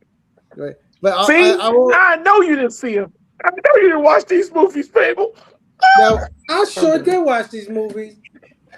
Now, for me, John I Wick know. 1 is a 5 out of 5, which I compare all the other movies to, right? Mhm. So this one is a 4.75, right next to the first one for me. Sir, we don't do 7.5s over here. Okay, no, I'm just kidding. It's time to break the mold, isn't it? I'm just. You know you get problems when you ask me on, Faber. No, I'll put it 4.75. I got you. Almost perfect. Almost We perfect. do All right. 4.69. That's Right. He did let that slide last time, didn't he? Well, 69 is always. See, I feel like I'm just being invited super- over. Not as always used. Yes, it's welcome. It's welcome. All right. Chat. What are your overall thoughts on chapter 3 and your score? Yeah, 3 is definitely an uptick from 2. Like Gary's saying, the performances are better. I think some of the fights are a little bit better. The stakes seem higher, and the places they go to seem more deliberate, right? Like it seems to be fleshed out a little bit better than 2. I'm with you though. I definitely had some problems with, yeah, some of it seemed random, went on too long. The fight, like I definitely would have loved to see a longer fight with Zero. Like he was a phenomenal character in this movie. Like I loved him. But the two guys before him with the knives, like they stopped 3 different times and let him get up. Mm-hmm. And it just went on and on and on. And I'm like, when is someone gonna fucking die? Like, yeah, no, and let's throw him through every glass. And no, they don't die in this place. Yep. It's like, no, he's like, I'll see you later. Be seeing you. Yep, they don't die. Every goddamn glass display in there for like, it was like a bit almost like, boop, one glass display, boop, the next one, boop, boop, and I'm like, oh my god, like, dude. If you go through that many glass displays, you're fucking finished, bro. Like, yeah. Or just shoot through the glass. There must like be it was like a game. Record for trying to break the glass record for most glass displays. Yes. Oh yeah. But even that like became a trope. I don't know if they kept that room because the ending they used it in every one, right? It was glass with neon and shit in the cases. Yeah. Like, over and over again. And I could see like, okay, they're different continentals, but each one is in a different part of the world, and each owner had like agency over that, right? Because Winston had agency, he remodeled, but it became kind of a trope. Like, oh, we're having the showdown in the glass room. You know what I mean? Yeah, it was style over substance, and a lot. That's what I felt like. I felt like, let's build this set piece, and let's have a cool fight in it. And I understand if that's your thing, but it's like, I don't know. You just seen it coming all the time. It's like, okay, cue the mob of bad guys. Here we go. Fireman carry, arm drag, headshot. Fireman carry, give me your gun, smack your gun. Like, it's the same shit over and over again. That's just me. Yeah. There's definitely tropes. No. Yeah, it gets recycled a lot. I'm with you guys. The adjudicator, I wanted her to be tortured. Like, I'm waiting for her to die, man. Like, and she doesn't. Oh, that pissed me off so bad. I was like, justice was not served here. You know, it just really wasn't. But what makes up for it is the performances of Zero, the Bowery Kings, Lawrence Fishburne, Winston, and Angelica Houston. It was cool to see his family and that part of the world, like where he came from, where he trained, his ties, his family crest. That was really cool. I thought the library scene was fucking phenomenal. That book it fight. was. What an intro. What a way to get the movie going. Yeah, that was great. I love the knife That fight was too. great. Not for nothing. The knife shit where he kept breaking the cases and taking knives out and just throwing it at these guys, and they were getting stuck multiple times and shit. I did dig that. It was The so axe funny how and the that hatchet fights. How it started. Yeah, sorry, like they Yeah. I think they like run out of bullets in their gun or something, or like they're grappling with like with their fists, and then they look down at the case and there's like knives in the case. What are we crazy? Let's use the knives. Yeah. Yeah, right there. Right there. Case of emergency, like- break glass. Yeah. Right? Yeah. Grab that axe, man. I think they're used more for the fire, not for throwing into people's foreheads. But hey, To we're each done. his own. One axe throw is great, though. I mean, man, when Yeah. that lands, you're just like, yeah, it just feels great in the movie. You're like, And Just Halle like- Berry, like, amazing. The two dogs, that was a cool thing going on. That shootout scene in that kind of desert layer after they killed. Well, no, they didn't kill him. They just shot him a couple times. Shit, what was that guy? Oh, Barada. When they go see him to find out where the elder was. Right. That was a really cool scene with the dogs going, and I thought it was shot really well. The different angles it was coming from, and they're kind of going over the terraces, and that was really cool. This is my second favorite out of them. Oh yeah. Let's go. I'm gonna give it a 4. All right. Oh yeah. All right. Jelani, overall thoughts. Chapter 3. All of you gentlemen were correct in a lot of ways. So I'm not gonna be short and sweet. I'm gonna tell my part. Parabellum is a banger.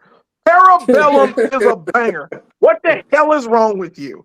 Parabellum explains so much lore. There's so much lore involved just in this movie. Sacrifice of the finger is just a minimal cost to what that man had to do to get back in. He got back in, and the reason he changed his mind is the people were still trying to kill him. He got there. Apparently, the head of the table didn't give them the memo that, hey, leave John Wick the fuck alone now. He's back in our good graces No, because he that's has not to what kill people at the happened. Continental. That You is gotta not kill what him. happened. That's not what happened. No.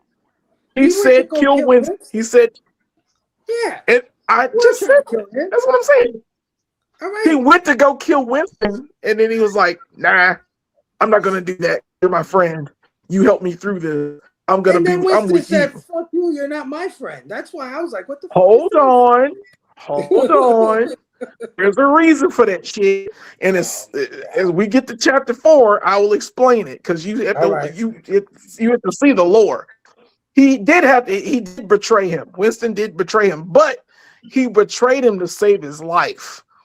He did it so he could get his Continental back on top of that. He knew he wasn't That's all he dead. did it for. He didn't know he knew he wasn't dead.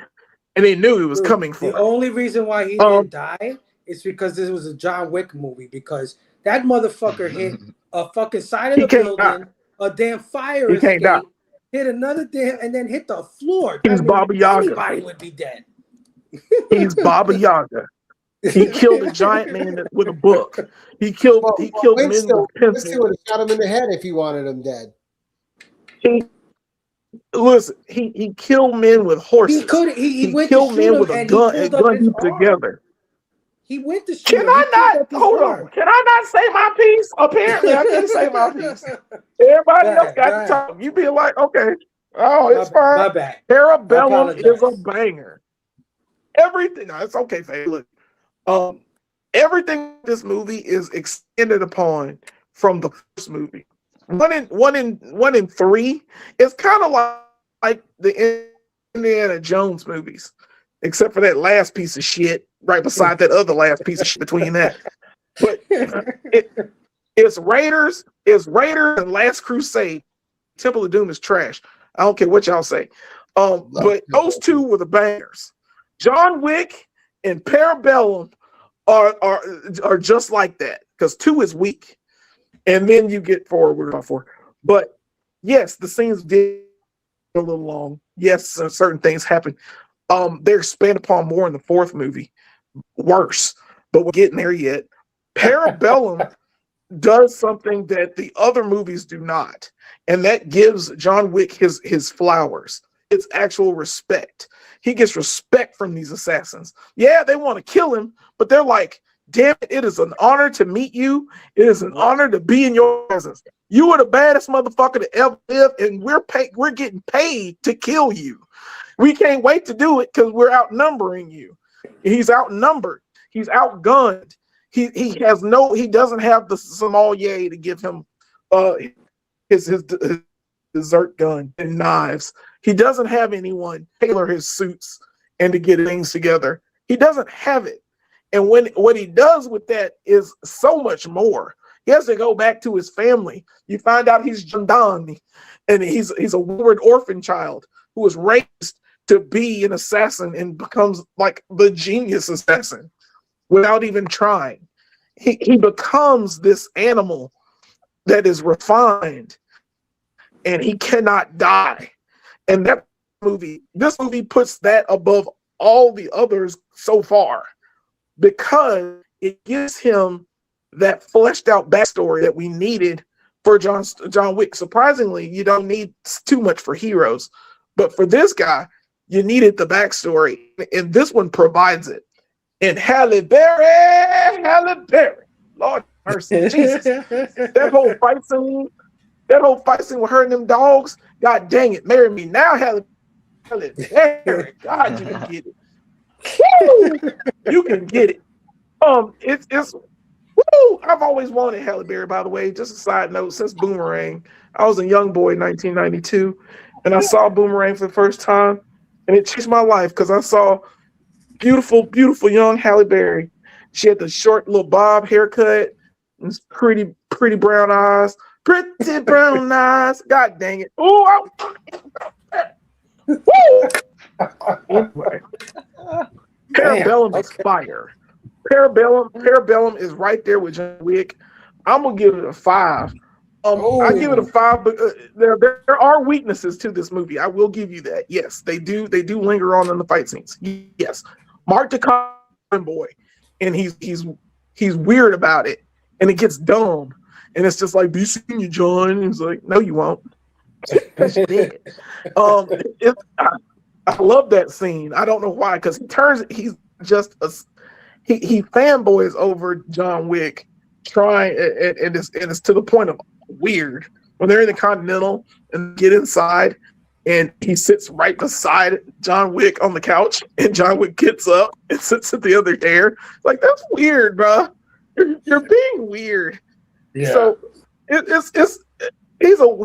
I still think he's a weak villain because he's such a fanboy. I will give it that, but it's still a 5 to me because they're kind of like John Wick. You need two to get to 3. 3 is like, that's just it. I don't know. Yes, there's some bad CGI. There's things that y'all mentioned, but I love me some Parabellum. I love the fact that they go out there to shoot those assassins when the Continental is deconsecrated. And they got those soldiers to come in with bulletproof outfits. They got helmets on and shit. And John Wick figures it out. Him and the concierge figure it out. And it's so clean. They got explosive rounds. They popping them in the head. That was my other problem. It ups the ante. Because he goes, he says to John Wick when they know that those soldiers are coming in, he tells them, he says, their armor has been upgraded since the last time you messed with these guys, right? So he goes out, they give him guns or whatever. They go out, they shoot. They find out that the gunfire really doesn't do much. And then they come back to reload. And then he gives them the armor-piercing bullets. It's like, you motherfucker, you said they had upgraded armor before they even came in the building. Why you didn't give them the armor-piercing bullets when he started? Still fun. I think one of the revolvers he gave him was specialized for that. Yeah. So they thought that would work, but it didn't. So they were like, shotgun shells, time to fuck them up.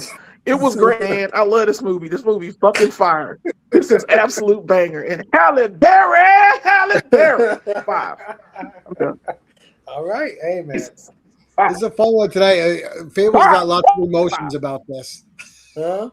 No, because I'm like, this is the listen. Let's get something clear. The action in these movies is fucking phenomenal, right? It is gun porn. It is fucking action, video game headshot, fucking craziness, and I'm here for it. I'm here for it. But as a story, it starts getting a little dumb in part 3. Just my opinion, though. But that doesn't mean I don't like the film. I gave it a 4. I gave it a 4. 4 strong. You know what part I I ain't thought mad was, at you. was So far, I'm not mad at you at all. All right. You ain't giving All no 2s or 0s. just real quick. What about that part when John Wick and that guy was underwater and they shot the bullets and you saw the bullets Right? just fucking Yeah. drop? That was pretty fucking tight. And then You he gotta slipped admit. closer to him. That was fucking- Yeah, that was Yeah, no, pretty there's definitely badass. some cool shit. There's brutal shit in these movies. Like every movie from part 1 to even part 4, there's a kill in there where I'm like, oh shit, like holy shit. Like I don't know if it was part 4, it might have been part 4, where they shoot the arrow through the guy's leg, and then he shoots him in the head, and he slumps down, and he like turns on the arrow. That was kind of crazy. I was Yes. like, holy shit. And like Every one of all these the movies, arrow did movies at this point. Yeah, part of the fun of the movies at this point is like how many times can you kill a person? yeah, It's like and like make it attention answer a grabbing. lot. yeah. Yeah, right. Like they really answered it, and they're Yeah. they push it. Yeah, they know their craft. Yeah, Yes, no, yeah. definitely. Yes. The fucking John Wick gets run over by like 17 cars in this whole franchise. Like, it's insane. At least. It doesn't At break least. anything. He's broken nothing. So, Oh, those anyway. suits, I need one of them suits, god dang it. Right? Suits is Give fire. me one of those things. I'll rock the shit out that suit. Chapter 4, fellas. This is the final one. We finally got there. All right. Let me get out my notes for 4. Chapter 4, again, directed by Chad Stahelski, but this time written by Shay Hatton and Michael Finch. This one released March 24th, 2023. Had a budget of $100 million. And boy, what a box office. $447 million, man. So this one, they spent the most money on it, but they made the most money on it. It's insane. So remember, the first one made $87 million. This one made $447. That's how big or popular these movies have gotten over time. Now, how many action franchises do you know that have gone up every film? Nothing. None of them. This is the first one I ever seen that just kept The going up like Expendables. that. Kidding. Those are trash. Those are trash. Wishes it got this kind of box office. Although they had a They little wish run, they could get that money. Yeah, it had a little run, but not like this. This is a run. $100 million turning into almost $500 million. That's crazy, guys. And shows the interest and the popularity growing, which is kind of shocking of what happens at the end of part 4. But we'll get to that. So my overall thoughts on 4 is I liked it. After the silliness and kind of formulaic shit that was in part 3 for me, where like I started seeing that it was a lot more about style than what the story was to me. It continues that, but I was kind of like, I was okay with it, right? Like now I expected it. How do we up the violence? How do we up the set pieces? How do we up the insane kills? The only real knock on this 4th one that I did not like, one, how they undercut part 3. I'm sorry, Jelani. They undercut that whole betrayal scene in part 3 because he just ends up fucking killing the elder any motherfucking way. And it's not the same elder, and he killed him because they replaced him. He was going at the table. But and Winston is just like, oh no, you're my friend, I'm here for you. Fuck, I don't know. That's because Lance Reddick dies. Lance Reddick gets killed, and the Continental gets destroyed. And he's like, I understand. He turns back to Winston, and Winston's like, yeah, Winston wasn't trying to kill him. I keep trying to explain this, and I got pissed off when I saw the end of 3 too, because I was mad as fuck. Winston, what the fuck, man? but he knew shooting him off the bridge would stop the adjudicator from killing John Wick. Hey, he saved his I would he saved his life. I 100% would agree with you, except the way he fell was brutal as fuck. They should have toned that shit down a little bit. Like, he should have fell on some garbage cans or something like that. He motherfucker fell on concrete, like straight. Yeah, he was like bing bong, bing bong, bing. Like, what do they call it? You can't kill Baba Yaga. You know what I mean? You can't kill Baba Yaga. But I understand what you're saying. I totally can see that. I get it. Again, here it does the same things that part one sort of does. A little too long on the fight scenes. A little too much of the same shit again. Like firemen carry, headshot, arm drag, firemen carry, headshot.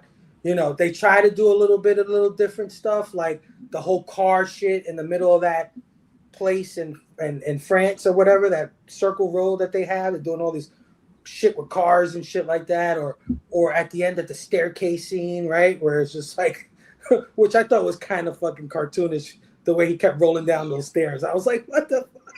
He just kept going. That was some goofy shit. I was like, oh no, he's got to go all the way up that shit again. This whole thing with homeboy,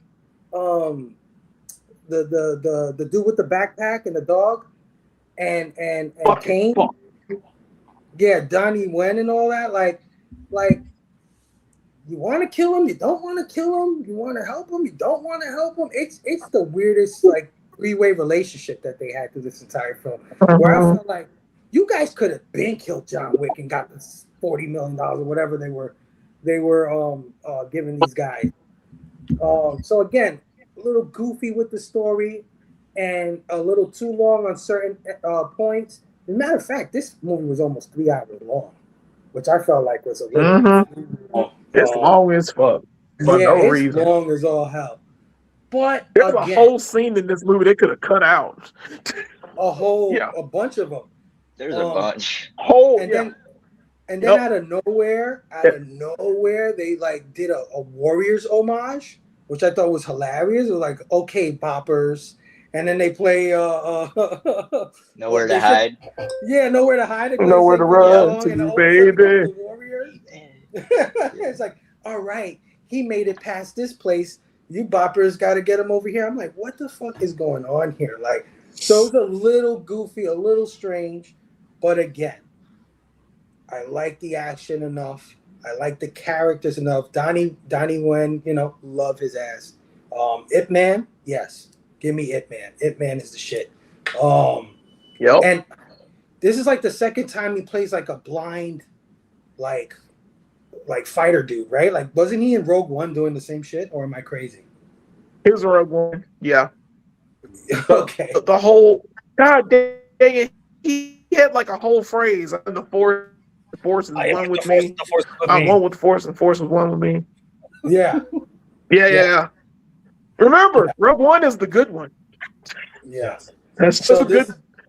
He like brings back his character from Rogue One for this movie. I don't know. But I still enjoyed it for what it was. So I'm going to give this a 4 as well, just like I gave 3. So let's go to Memo first. Memo, John Wick Chapter 4. Overall thoughts and score, my brother.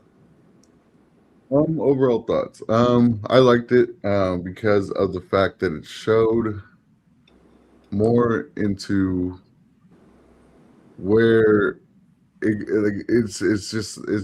goes back to way back in time. You can tell you can see like when that blind guy goes to see what's his name to see that he has to kill John Wick.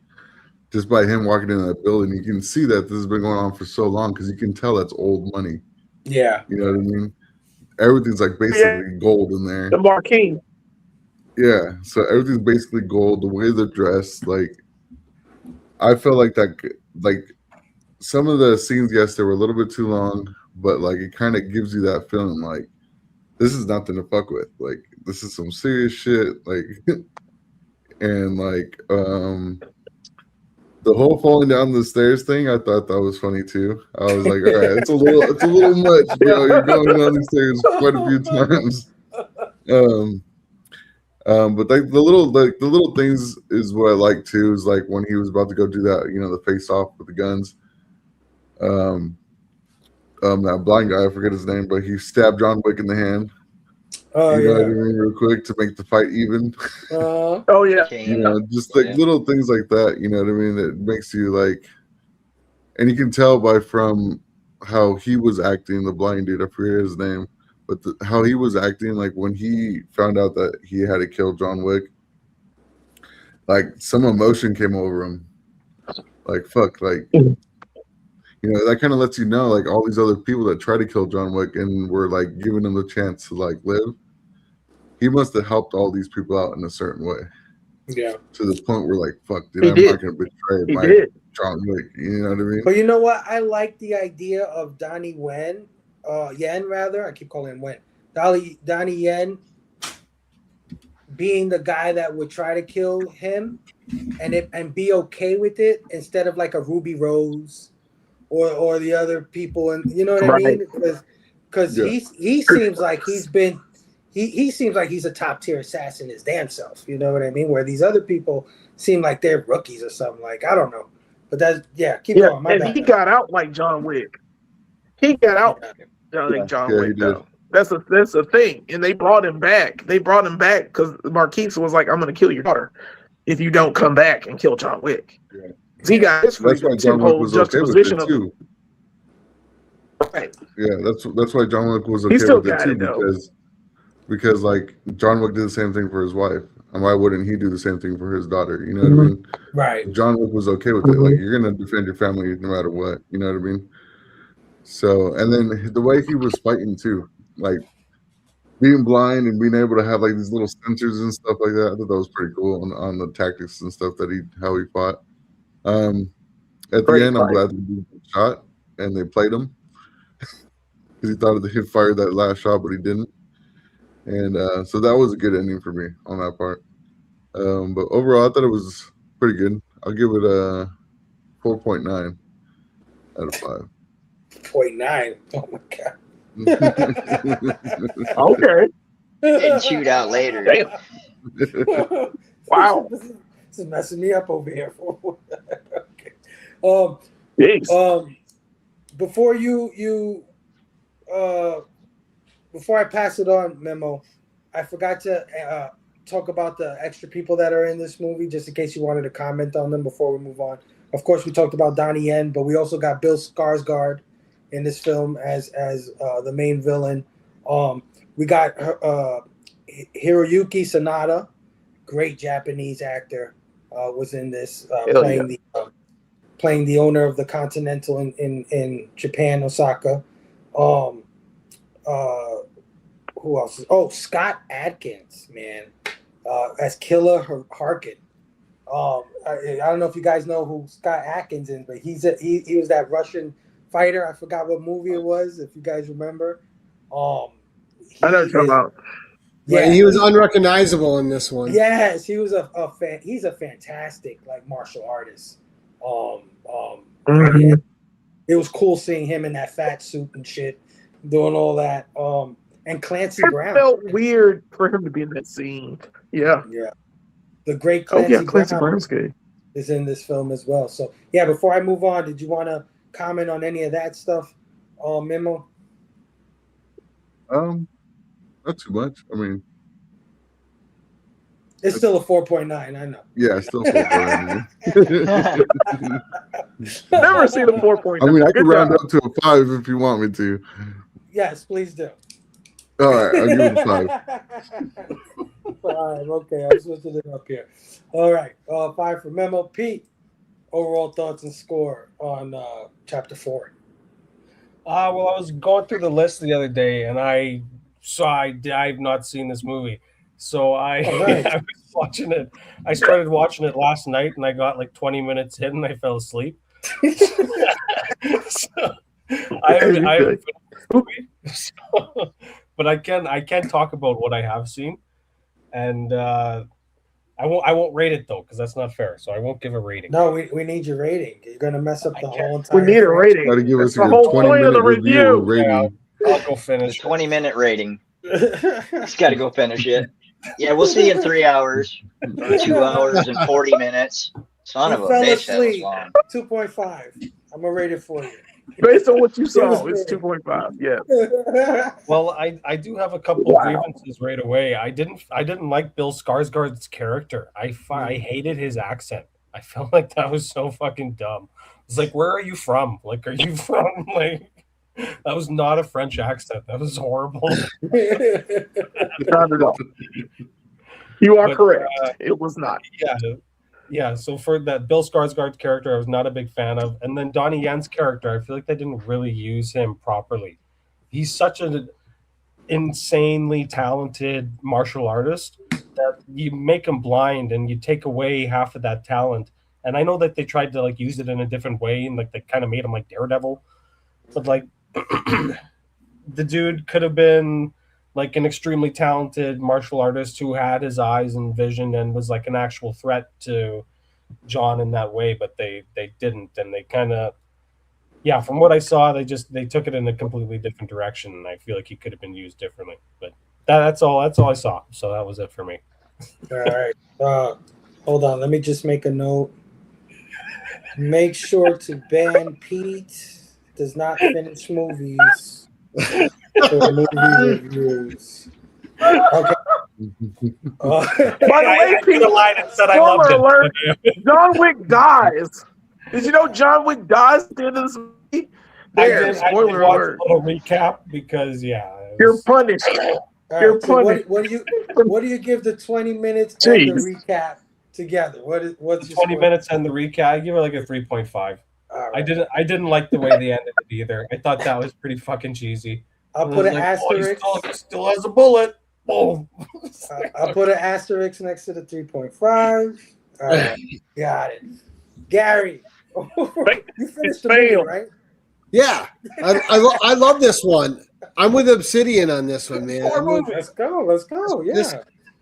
This movie's fantastic. I think the only weak spot in this movie for me is falling down 8,000 steps and fighting back up. Right. But that's the only thing that went too long. I loved it. So, I mean, I love the Japan setting, first of all. When we were there, that was amazing. Mm-hmm. I love all those actors. I love the aesthetic. But what no one ever talks about this movie is this movie does something with color that none of the other movies do. The colors in this movie are vibrant and they're amazing. From oranges to blues to reds. I mean, there's scenes that are built just around color palettes, and they're incredible. And it adds to the movie. You don't notice it at first. But again, unlike the second one, this one's all characters with presence. I mean, you have Donnie Yen in, instantly he's going to be a great villain. And they're setting him up for his own Kane movie. And so I'm happy. So Pete, you'll see more of him doing more when his movie comes out. But again, a good heartstring character, a villain you care about, and it shows in this world too that they make friends, that they make acquaintances. But it's a dangerous thing to do that because you don't know whenever you're going to be set upon or called upon and forced to have to hunt down this friend of how many years and kill them. Willem Dafoe. Right. And the thing with John is John respects him a lot, just as he respects John. The brilliant play at the end with John not shooting the bullet and taking the shot. John's been given up for 4 movies. He's just been on a revenge kick. He knows what's going to happen if this dude fails. And he doesn't want that dude's daughter on his conscience because John, for an assassin, has a good has a decent heart and honor system, right? Because one of the best things that this franchise establishes is like any of like the best anti-heroes. There's a code of honor there. And this one, more than any of the other Wicks, has that code of honor throughout the characters. Yeah, and it's prominent. It's on display. I love the way he's being protected at the Japanese Continental, even though they know what it'll cost them to protect them, but that's how much John is family to them, right? And it's just the fight scenes are great. You get to see some people get killed that you want killed, so that's satisfying. Mhm. Clancy Brown, I wish he had a bigger part because he is one of my all-time favorite character actors. Yeah, Clancy. Happened when I was a kid and I saw him as the Kurgan. Mhm. Ever since then, Clancy Brown, no matter what he turns up with, that dude is 100% solid. I got him and Ron Perlman on the same little pedestal there as actors, character actors. Yeah, That makes sense. Yeah, but man, phenomenal! I love this movie. I ate up the time. I loved that it was longer, and I just liked existing in this world for a little bit and just seeing what John meant to so many of these other characters.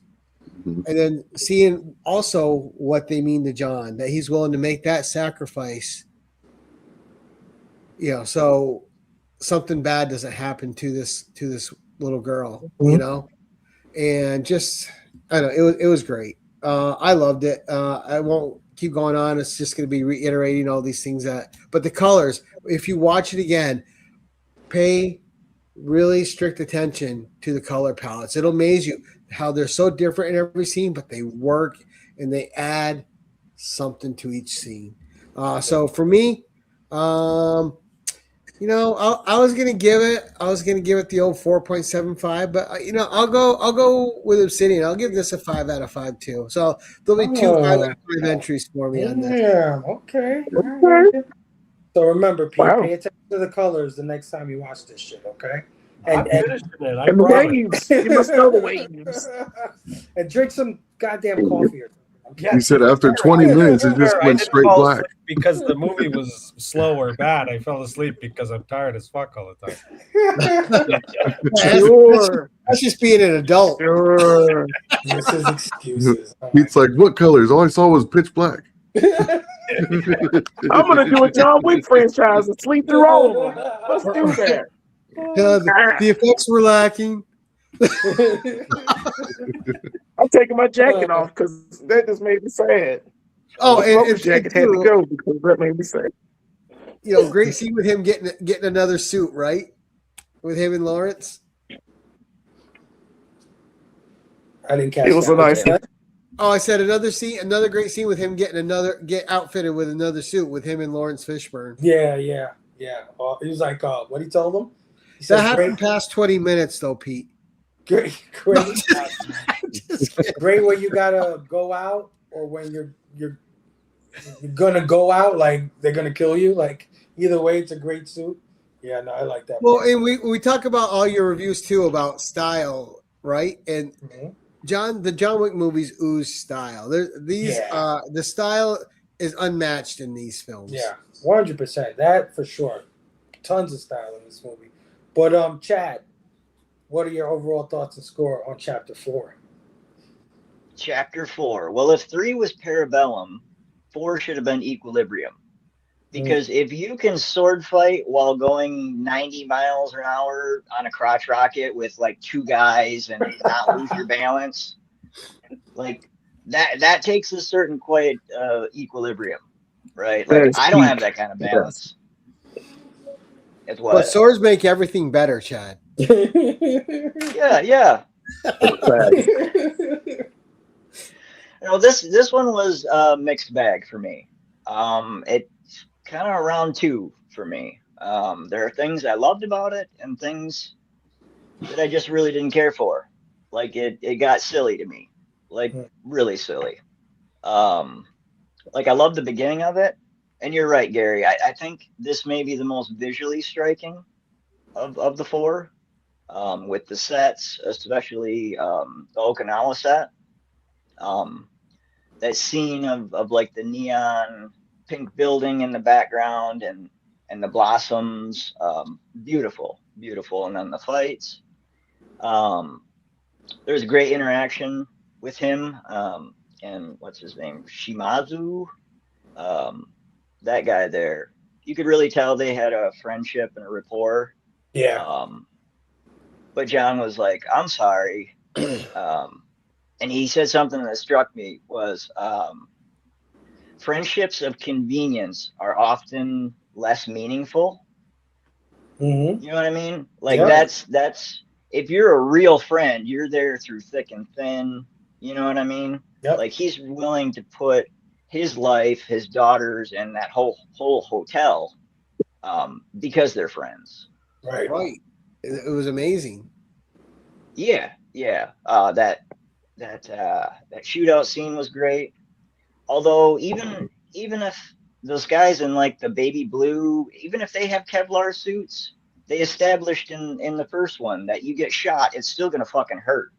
And these Right. guys are getting pelted with bullets, point blank range, and it doesn't do anything to them. Mm-mm. I was like, okay, but an arrow will go through it. I Right. don't know. Anyways, Bill Skarsgård, I did not like him. Like it did not make sense to me. Like you said, a fable about the elder being younger Mm-hmm. in the other movie. Like he's this little shit, snot nose, arrogant motherfucker, and everybody on the table is political, and Mhm. they're vying for power, and they're gonna give him the ultimate power, and they know they have Right. to know how he is. Yeah. Well, you know he's You not know? there by the second movie. By the second movie, by the fourth movie, he's gone. They've already replaced him with another guy who got killed by John Wick. what, I'm, what I'm saying is, yeah, they don't give a crap about hierarchy. They give a crap about power and who can hold it the longest. And the But guy at the that head of the table happened to be a part of this family. And I'm sure that other guy that made him cut his finger off is dead. Somehow yeah, because they of said John he Wick. died. But that's Yeah. part of But I'm my talking about the marquee though. the marquee guy. Oh, Bill yeah, he's Skarsgård. trash too. Yeah. Sorry. He's trash. Sorry, he Um, is also trash.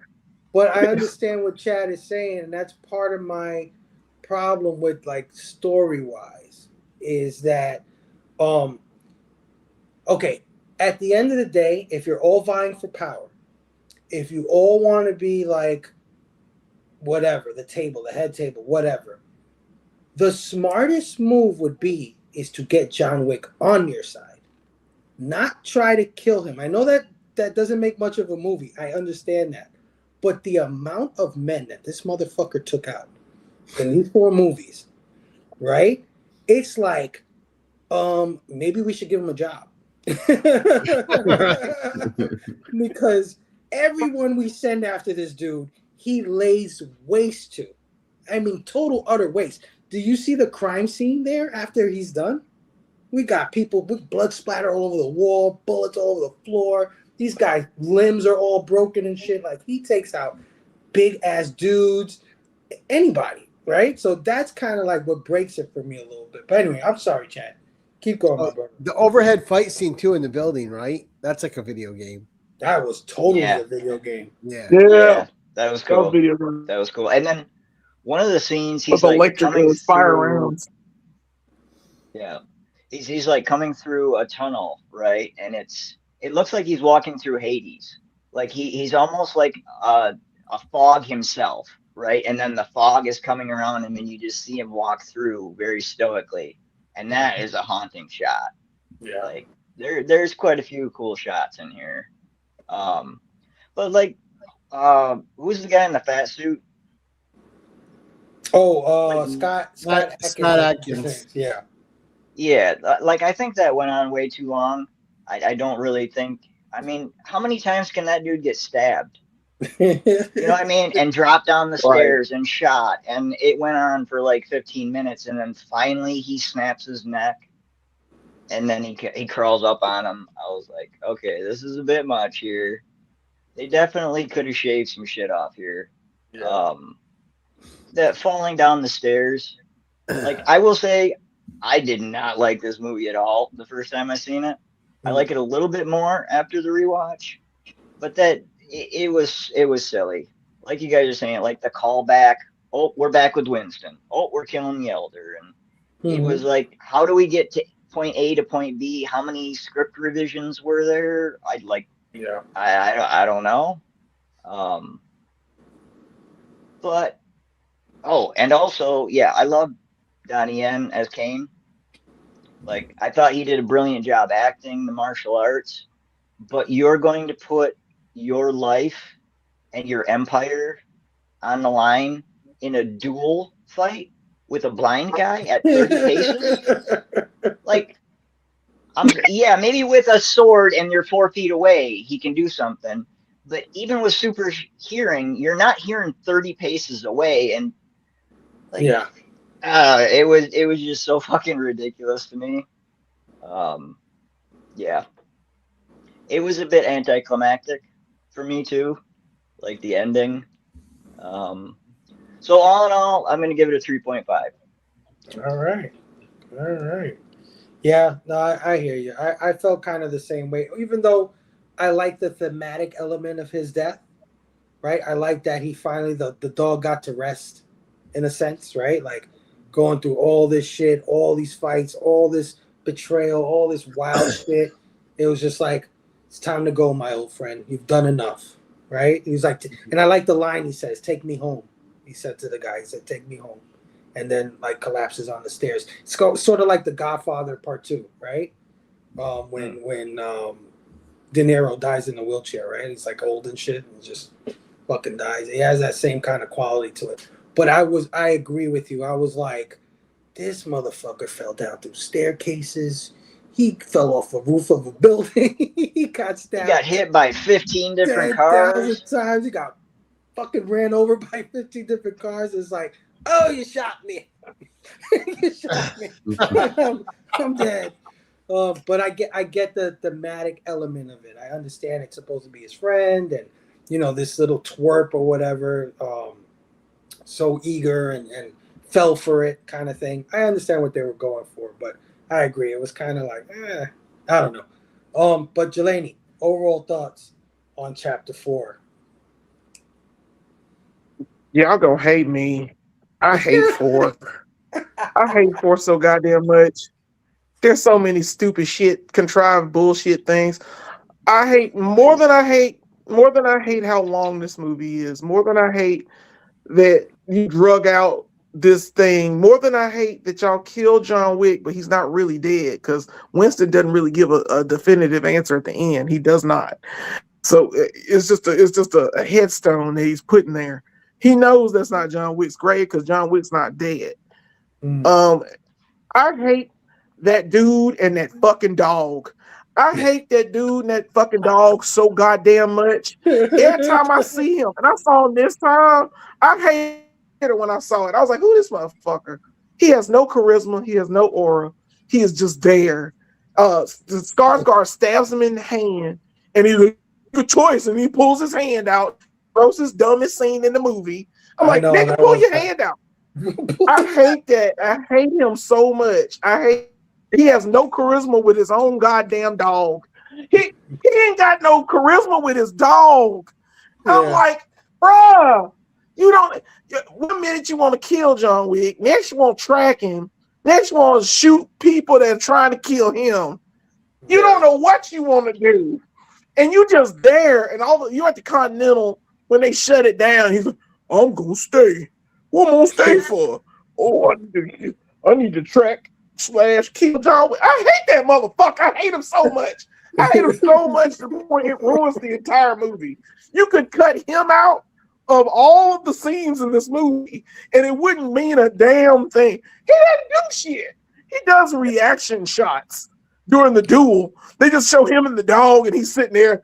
And he ain't even seeing what the duel is, and he's just sitting there in the chair. Oh, that's nice. Oh, John Wick got shot. I hear bullets. Oh, fuck you, motherfucker. Who is that guy? Tell me who he is now. Is he someone now? Is he in a movie with someone now? Is he famous? Fuck that guy. Fuck him in his face. I fucking hate him. He's fucking stupid.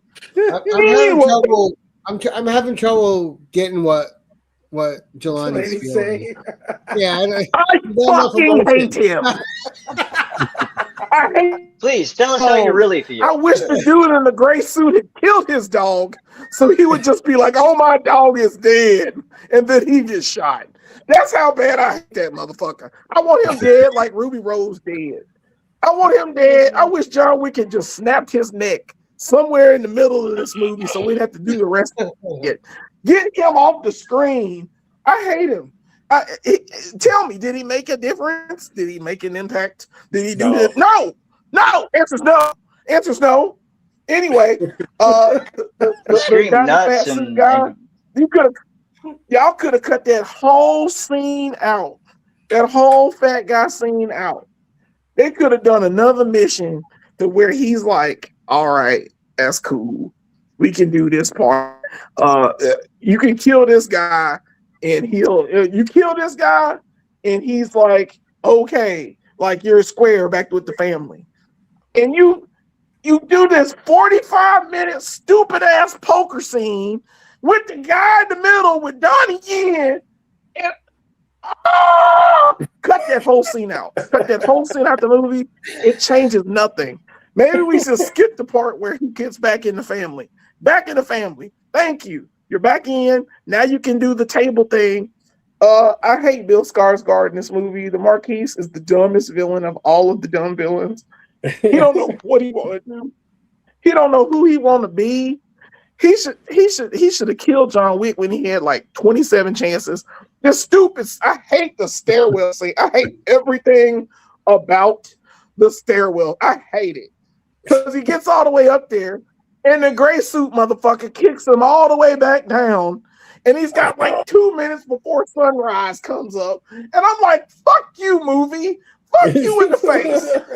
You mean I have to watch all the way up for this motherfucker to kick him all the way back down, and he hits every fucking stair on the way down and doesn't get hurt, don't break a hip, don't break a fingernail, didn't break the hand with his missing finger. Nothing happens. It's so repetitive and stupid. I'm sorry, y'all. I hate 4. I really hate 4. 4 makes my stomach churn. When I see 4, the colors are nice, but every scene, like it's on a sound stage. It's like a bad sound stage. Like all the other movies look grittier and darker, and Parabellum, the point where it was getting that light tone to it, like the color palette. I understand what you're saying, Gary. It does look beautiful in shots.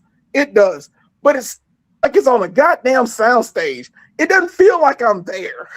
It feels like I'm on a green screen sitting there. That's what 4 looks like. 4 is easy, but it knows what it is. So it's still John Wick.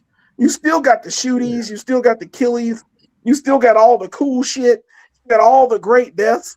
But at the same time, this is the one where I'm like, y'all could have tried a little more. Clancy Brown, by the way, back to that, he's great. He does need more time in this movie. He should have been the Marquise. He should have been the Marquis. Yeah. The head of the damn table. It should have been him. And they didn't even do that. They could have put him in the place of that stupid motherfucker and that dog. And we would have been okay. Like, oh my God. That stupid fucking dog and that dude. I swear to God. What was his name? Who is he? Like, what's his real name? Can you tell me his real name? Mr. Nobody. Is he famous? They just kept saying Mr. Nobody. And I think that's... Yeah, because he's nobody. He ain't shit. He ruined this entire movie for me. It ruined my immersion experience. Shamir Anderson. I hated it the first time. Huh? Jason DeBeer? What? Billy the Donkey? Shamir Is he Billy the Donkey? Anderson. Fuck that guy. Fuck Shamir Anderson and his family. Fuck him, because he's a poor actor. And he got no aura. And that motherfucker got no aura. And Lawrence Fishburne could have been in that same spot and done the same work. And I've been okay. It's so much shit y'all could have done in this movie that you gave screen time to that dumb motherfucker. He lives. And he lived. They didn't even kill him for fun. No one, Skarsgård didn't shoot him for nothing. The gray suit guy did. God damn it. He lives. That means they're going to give him a TV show or a spinoff. I'm waiting for you to get him. Stupid motherfucking this dog. Okay, two. Chapter 4 gets a 2. Because of that 2. Because that motherfucker and his dog. God damn it. Oh, Oh, I hate this movie. I hate it. I hated it the first time I saw it because they killed John Wick, and then I hate it again because they're dogging that motherfucker. Every time I see him, I just get mad. I just seething hatred. I'm done. Well, he kept screaming nuts, and then having the dog like rip the nuts off the guy. I was like, what? That's What pretty the low, man. You can fuck? go for the neck once in a while, you know. Yeah. Like you're Yeah. gonna And you know go. what's crazy? Nuts. Yeah. I love Bill Skarsgård, right? I do. I love him. I love him in Barbarian. I I love do him too. in He's great, man. It as the Yeah. clown It or whatever. But in this film, like Jelani said, what is he except rich? He's getting everybody to do his bidding. He's not really doing anything. So why couldn't the high That shit. table do that themselves? Why did they even hire him? You know what I'm trying to say? Like it didn't make much sense. And Bill Skarsgård has this thing with his eye, and I just kept seeing his eye Yeah. going this way. It's so wonky. Like, what's going on with his eye? Oh, but anyway, all right. So that's the review for all 4 movies. Let me give you the average score of each movie. All right. For part 1, we've got an average between the 6 of us, 4.8. So that's close to a 5. It's right there almost. For part 2, It should be a 5. Yeah, it should. 4.8 is fucking fantastic. Jelani. Come on. It's not a 5 though. Sure. Not a 5. You're right. You're right, man. Thank you, Memo. Thank you. 3.75 for part 2. Part 3, 4.45, which is pretty strong, I think. And part 4, 3.8. So the lowest scoring one is part 2, followed by part 4, then part 3, and then part 1. So I think that's, where we are at. I think part 4 had us split the most, though, right? Because Jelani with the 2, Memo with a 5, Gary with a 5, Pete, we made it 3.5 Pete went to sleep. because Honestly, after all the reviews, I feel justified not having seen it because I wasn't excited to go see it. You didn't miss anything. Like honestly, I was like, it didn't really excite me when I saw it coming out in the theaters, and I was like, yeah. So I feel justified with my 3.5 You're right. rating. I'll watch it again, and I'll rate it in the comments. Yes. So come back for that. Come back. Cool. But yeah, I think overall though, this franchise is pretty solid, right? I think it's a pretty good franchise. It does have its moments where it's kind of silly or whatever, but it's still very stylish. It's still very action packed. I recommend all 4 movies, despite me liking some more than others. Right? I would still tell you to go watch this whole series.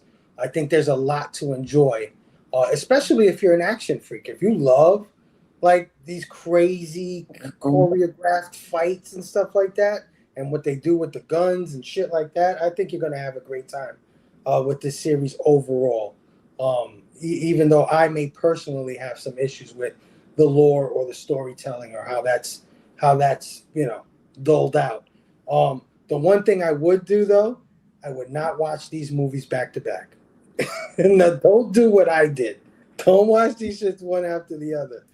You guys, like Memo, you guys did the right thing. You saw them when they came out. You gave the 2 or 3 year space in between them so that when the next one came out, you could sit there and be like, oh shit, hell yeah, dude. Shoot the arrow through his fucking leg. Yeah, hell yeah. Hit him with the car or fucking hit him with the horse or whatever. Like you can appreciate it in that low. If you do this back to back, eventually everything just becomes numb and all of it loses its luster. Because I did that and it was just like fireman carry, headshot, fireman carry, arm stretch, fireman shoot, headshot, boom, headshot, boom. And it was just like, it was 6 hours of that shit. Like, there's just so much you could take. Sorry, I got my phone. I love every single headshot. So you guys who watched these movies and as they were coming out or gave some space in between, you guys did it the right way. do not watch this movie the way I did it, because by the fourth one, you're like, all right, headshot. He's gonna, you know what's the fuck is gonna happen. It's like, oh, here comes the cavalry. John Wick's gonna go ape shit on everybody. Boom, boom, boom, boom. It's just you see the formula in it. But again, I think it's a great series. Thank you everybody for joining us tonight for our last Action Fest movies. You guys are fucking amazing and awesome. Everybody in the chat that came and joined us, you guys are great, man. Let's get on out of here. But before we go, I want you guys to let the people know where they could find you. Big Memo, man. Thank you so much for I hope we didn't ruin this shit for you, because I think you gave almost everything a 5. He likes No. John Wick. Memo was You're a like, man of John Wick culture. 5. Part Yeah, I 2. just like I'm just a really big fan of choreography and fight scenes. So Hell yeah, dude. No, dude, I love it, man. I love it. I one thing I don't like is when people just try to bandwagon because everybody's going in a certain direction. If you feel the way you feel, I want to know, man. And I love that you kept it real. You love these movies, and I love that you love these movies. That's fucking awesome, dude. But yeah, Memo, let the people know where they could find you, bro. you guys can find me on Whatnot, Obsidian Comics, on Whatnot, and I'll have my first eBay live show tomorrow at 5 p.m. Let's Central. go show the homie some support, man. Yeah, so I'll be on there on Obsidian Comics. Yeah, dude, I'll be doing some dollar starts tomorrow on eBay. I got some signed stuff. I got some exclusives, some limited books. Trying to make my first show kind of big. Well, besides that, I mean, if you guys ever looking for a certain book or trying to get a certain signature, I know a few artists. Just hit me up on my IG, Obsidian Comics on IG. I got price lists for quite a few artists, like for their sketches, headshots, full bodies. So if you guys are ever interested, let me know. And if you guys ever want to be part of an exclusive of yourself, let me know. Oh yeah, 100%. Yeah, besides that, I might be doing a New York Comic Con exclusive. Oh Still yeah. on the debate of I got 2 projects in hand, so we'll see what's up. But besides that, thank you for having me, Fable. This is fun. Of course, dude. Of course. I definitely want to have you on more. What are your genres of movies, so I could just know ahead of time? Like what? Action. I know you like action. Yeah, action, and I also like. I love like Viking era. I love like the Greek era. I love all that. Like historical drama kind of action kind of shit. Okay. Yeah. And I do like westerns, depending on who's playing. I don't like the old school westerns. I like the more modern westerns. Okay. Horror movies, I'm like okay with. It's just that horror to me was Children of the Corn when I was a kid. Yeah. That movie scared the shit out of me. Okay. Me too. But besides that, go ahead and I watch watched it a scary movie. Yeah, I watched a scary movie now, and I'm just like, oh, I've seen that coming. You know what I mean? Yeah. But besides that, it's just like old school movies like that. Like I was a big fan of the show The Vikings. So. Okay. All right. I just wanted to keep it in my mind. I'll make sure I invite you for the goriest, craziest, bloodiest movie I've ever. Yeah. Like, also anime too. So I'm into anime too. Anime? So. Okay. I got you. Yeah, everybody go check out my brother Memo tomorrow on eBay, 5 p.m. Eastern? Central. 5 p.m. Central, 6 p.m. Eastern for his first ever live sale. My brother got the contract with eBay, so he's giving out great deals. Got some great sketch covers, all that shit. Go support the brother. Obsidian Comics. Memo, thanks again for hanging out with us, man. Thank you. My boy Pete, I'm only giving you trilogies next time, bro. I just had to do Kill Bill with Chad this week too. It was freaking 2 movies too. I'm just messing with you, bro. I love you, man. I love having you on. You get pulled up and then you fall asleep on the last one. You fail, man. You're banned now. Dad's banning you. Ban him, Fable. Come on. The ban hammer's coming down. No, but we got Pete. Pete, I got you on some Horror Fest stuff, right? Not yet. No? Nope. I sworn I signed you up for some Horror Fest stuff. No, next thing I got going on August 11th, me, Stu, and Eric are going to be reviewing Teenage Mutant Ninja Turtles. the original. Oh yeah, nice. That's going to Yeah. be sick. I'm really excited for that one. That's a big childhood I movie like of that mine. And movie. the costumes they moved in that, or they used in that, are just iconic. So Yeah, I don't know what happened there. Those guys know that I love Jim Henson. They didn't call me up. I don't know what the fuck is going on there. I gotta have a big talk with Stu and fucking E there, Eric. I'll talk to him. I know. Oh man, no, that's gonna be awesome, Pete.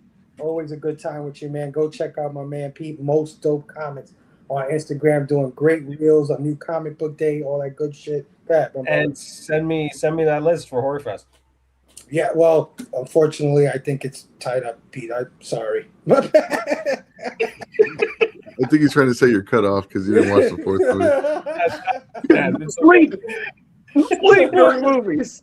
Oh, but I'll definitely, we'll do this again for sure. And I'm sure you're going to be popping up on one of maybe Robbie, Chad, or Matt. We got like 5 channels this year for Horror Fest, guys. Stay tuned. Hey, don't put out too many. We all know what happens now. So yeah, shit. 60, and this is no joke. 69 movies. That's nuts. Isn't that fucking Oh, crazy? that's what she said. Oh, that's a lot of movies. Yeah. 69 dudes. That's what I'm saying. Yeah. It's crazy. Thanks again, Pete. Gary, my brother, man. Love you to death. Thank you for being on tonight. Thank you for joining us for more than one over here for Action Fest. I think I do have you for some of the Horror Fest, right? Yeah, I think quite a few of them. Yeah. Okay. All right. Let the people know where they can find you, what's going on. Well, we got Savage Saturday coming up. We'll be talking about issue 33 of Conan the Barbarian from Titan Comics. Then we got Chonko Comics on the 10/11 on the 4th. On the 6th, we have Up and Adam Comics coming on for his first 10/11 appearance. Wow. On the 11th, we got Milt coming back, and he's going to do something with coins and comics for a 10/11. And then on the 13th, we got Bronze Age Brian. He's coming on to talk about comics and adaptations of some specific movies, which we'll name later. The 18th, we have Bree and Keisha back on, so it's going to be great to have them. If you don't know them, they're from Pink Riot on YouTube. 2 fantastic ladies. Then we got Chad back on the 20th. Let's go. And on the 25th, we have Jelani, who we just signed up tonight. Yeah. So I just got one more slot to fill for August, and then I'll start filling September. All right. So anyone out there, the 10/11's a fun show we do. If you want to be a part of it, just reach out to me on IG, and we will get you hooked up with a show, and I'll explain to you what we do on it. It's got a fun format. It's very adaptable, and we have a great time. Yeah. I've been on the 411 a few times, guys. It's a fantastic show. If you haven't watched it or you haven't considered jumping on with Gary, because Gary loves having the community on. He's one of those dudes that, you know what I mean, shows love across the board. Definitely give it a shot. Memo, I'm talking to you, my brother. Definitely try to see if you get on one of those 411s because you got those exclusives, man. Or even the 10/11, which is the show title. Yeah. You fucking Gary. Good job. Oh, Gary, love you, brother. Yep. Can't wait to do this again. I'll What's see you in your a few IG, Gary? months. What's that? What's your IG? Oh, Gary B, the casual comic guy. And Pete, feel free to watch 20 minutes of one of them. I will. I'll try. I'll try to fit it in. At least 20. That's the cutoff. I'm just kidding. I'm just picking Pete. I mean nothing by it. It's fine. I'll never live it down. It's okay. No, you won't. It makes you endearing now. You Never go admit to, you never watched the movie. Just fake like you did. Fake like you make it.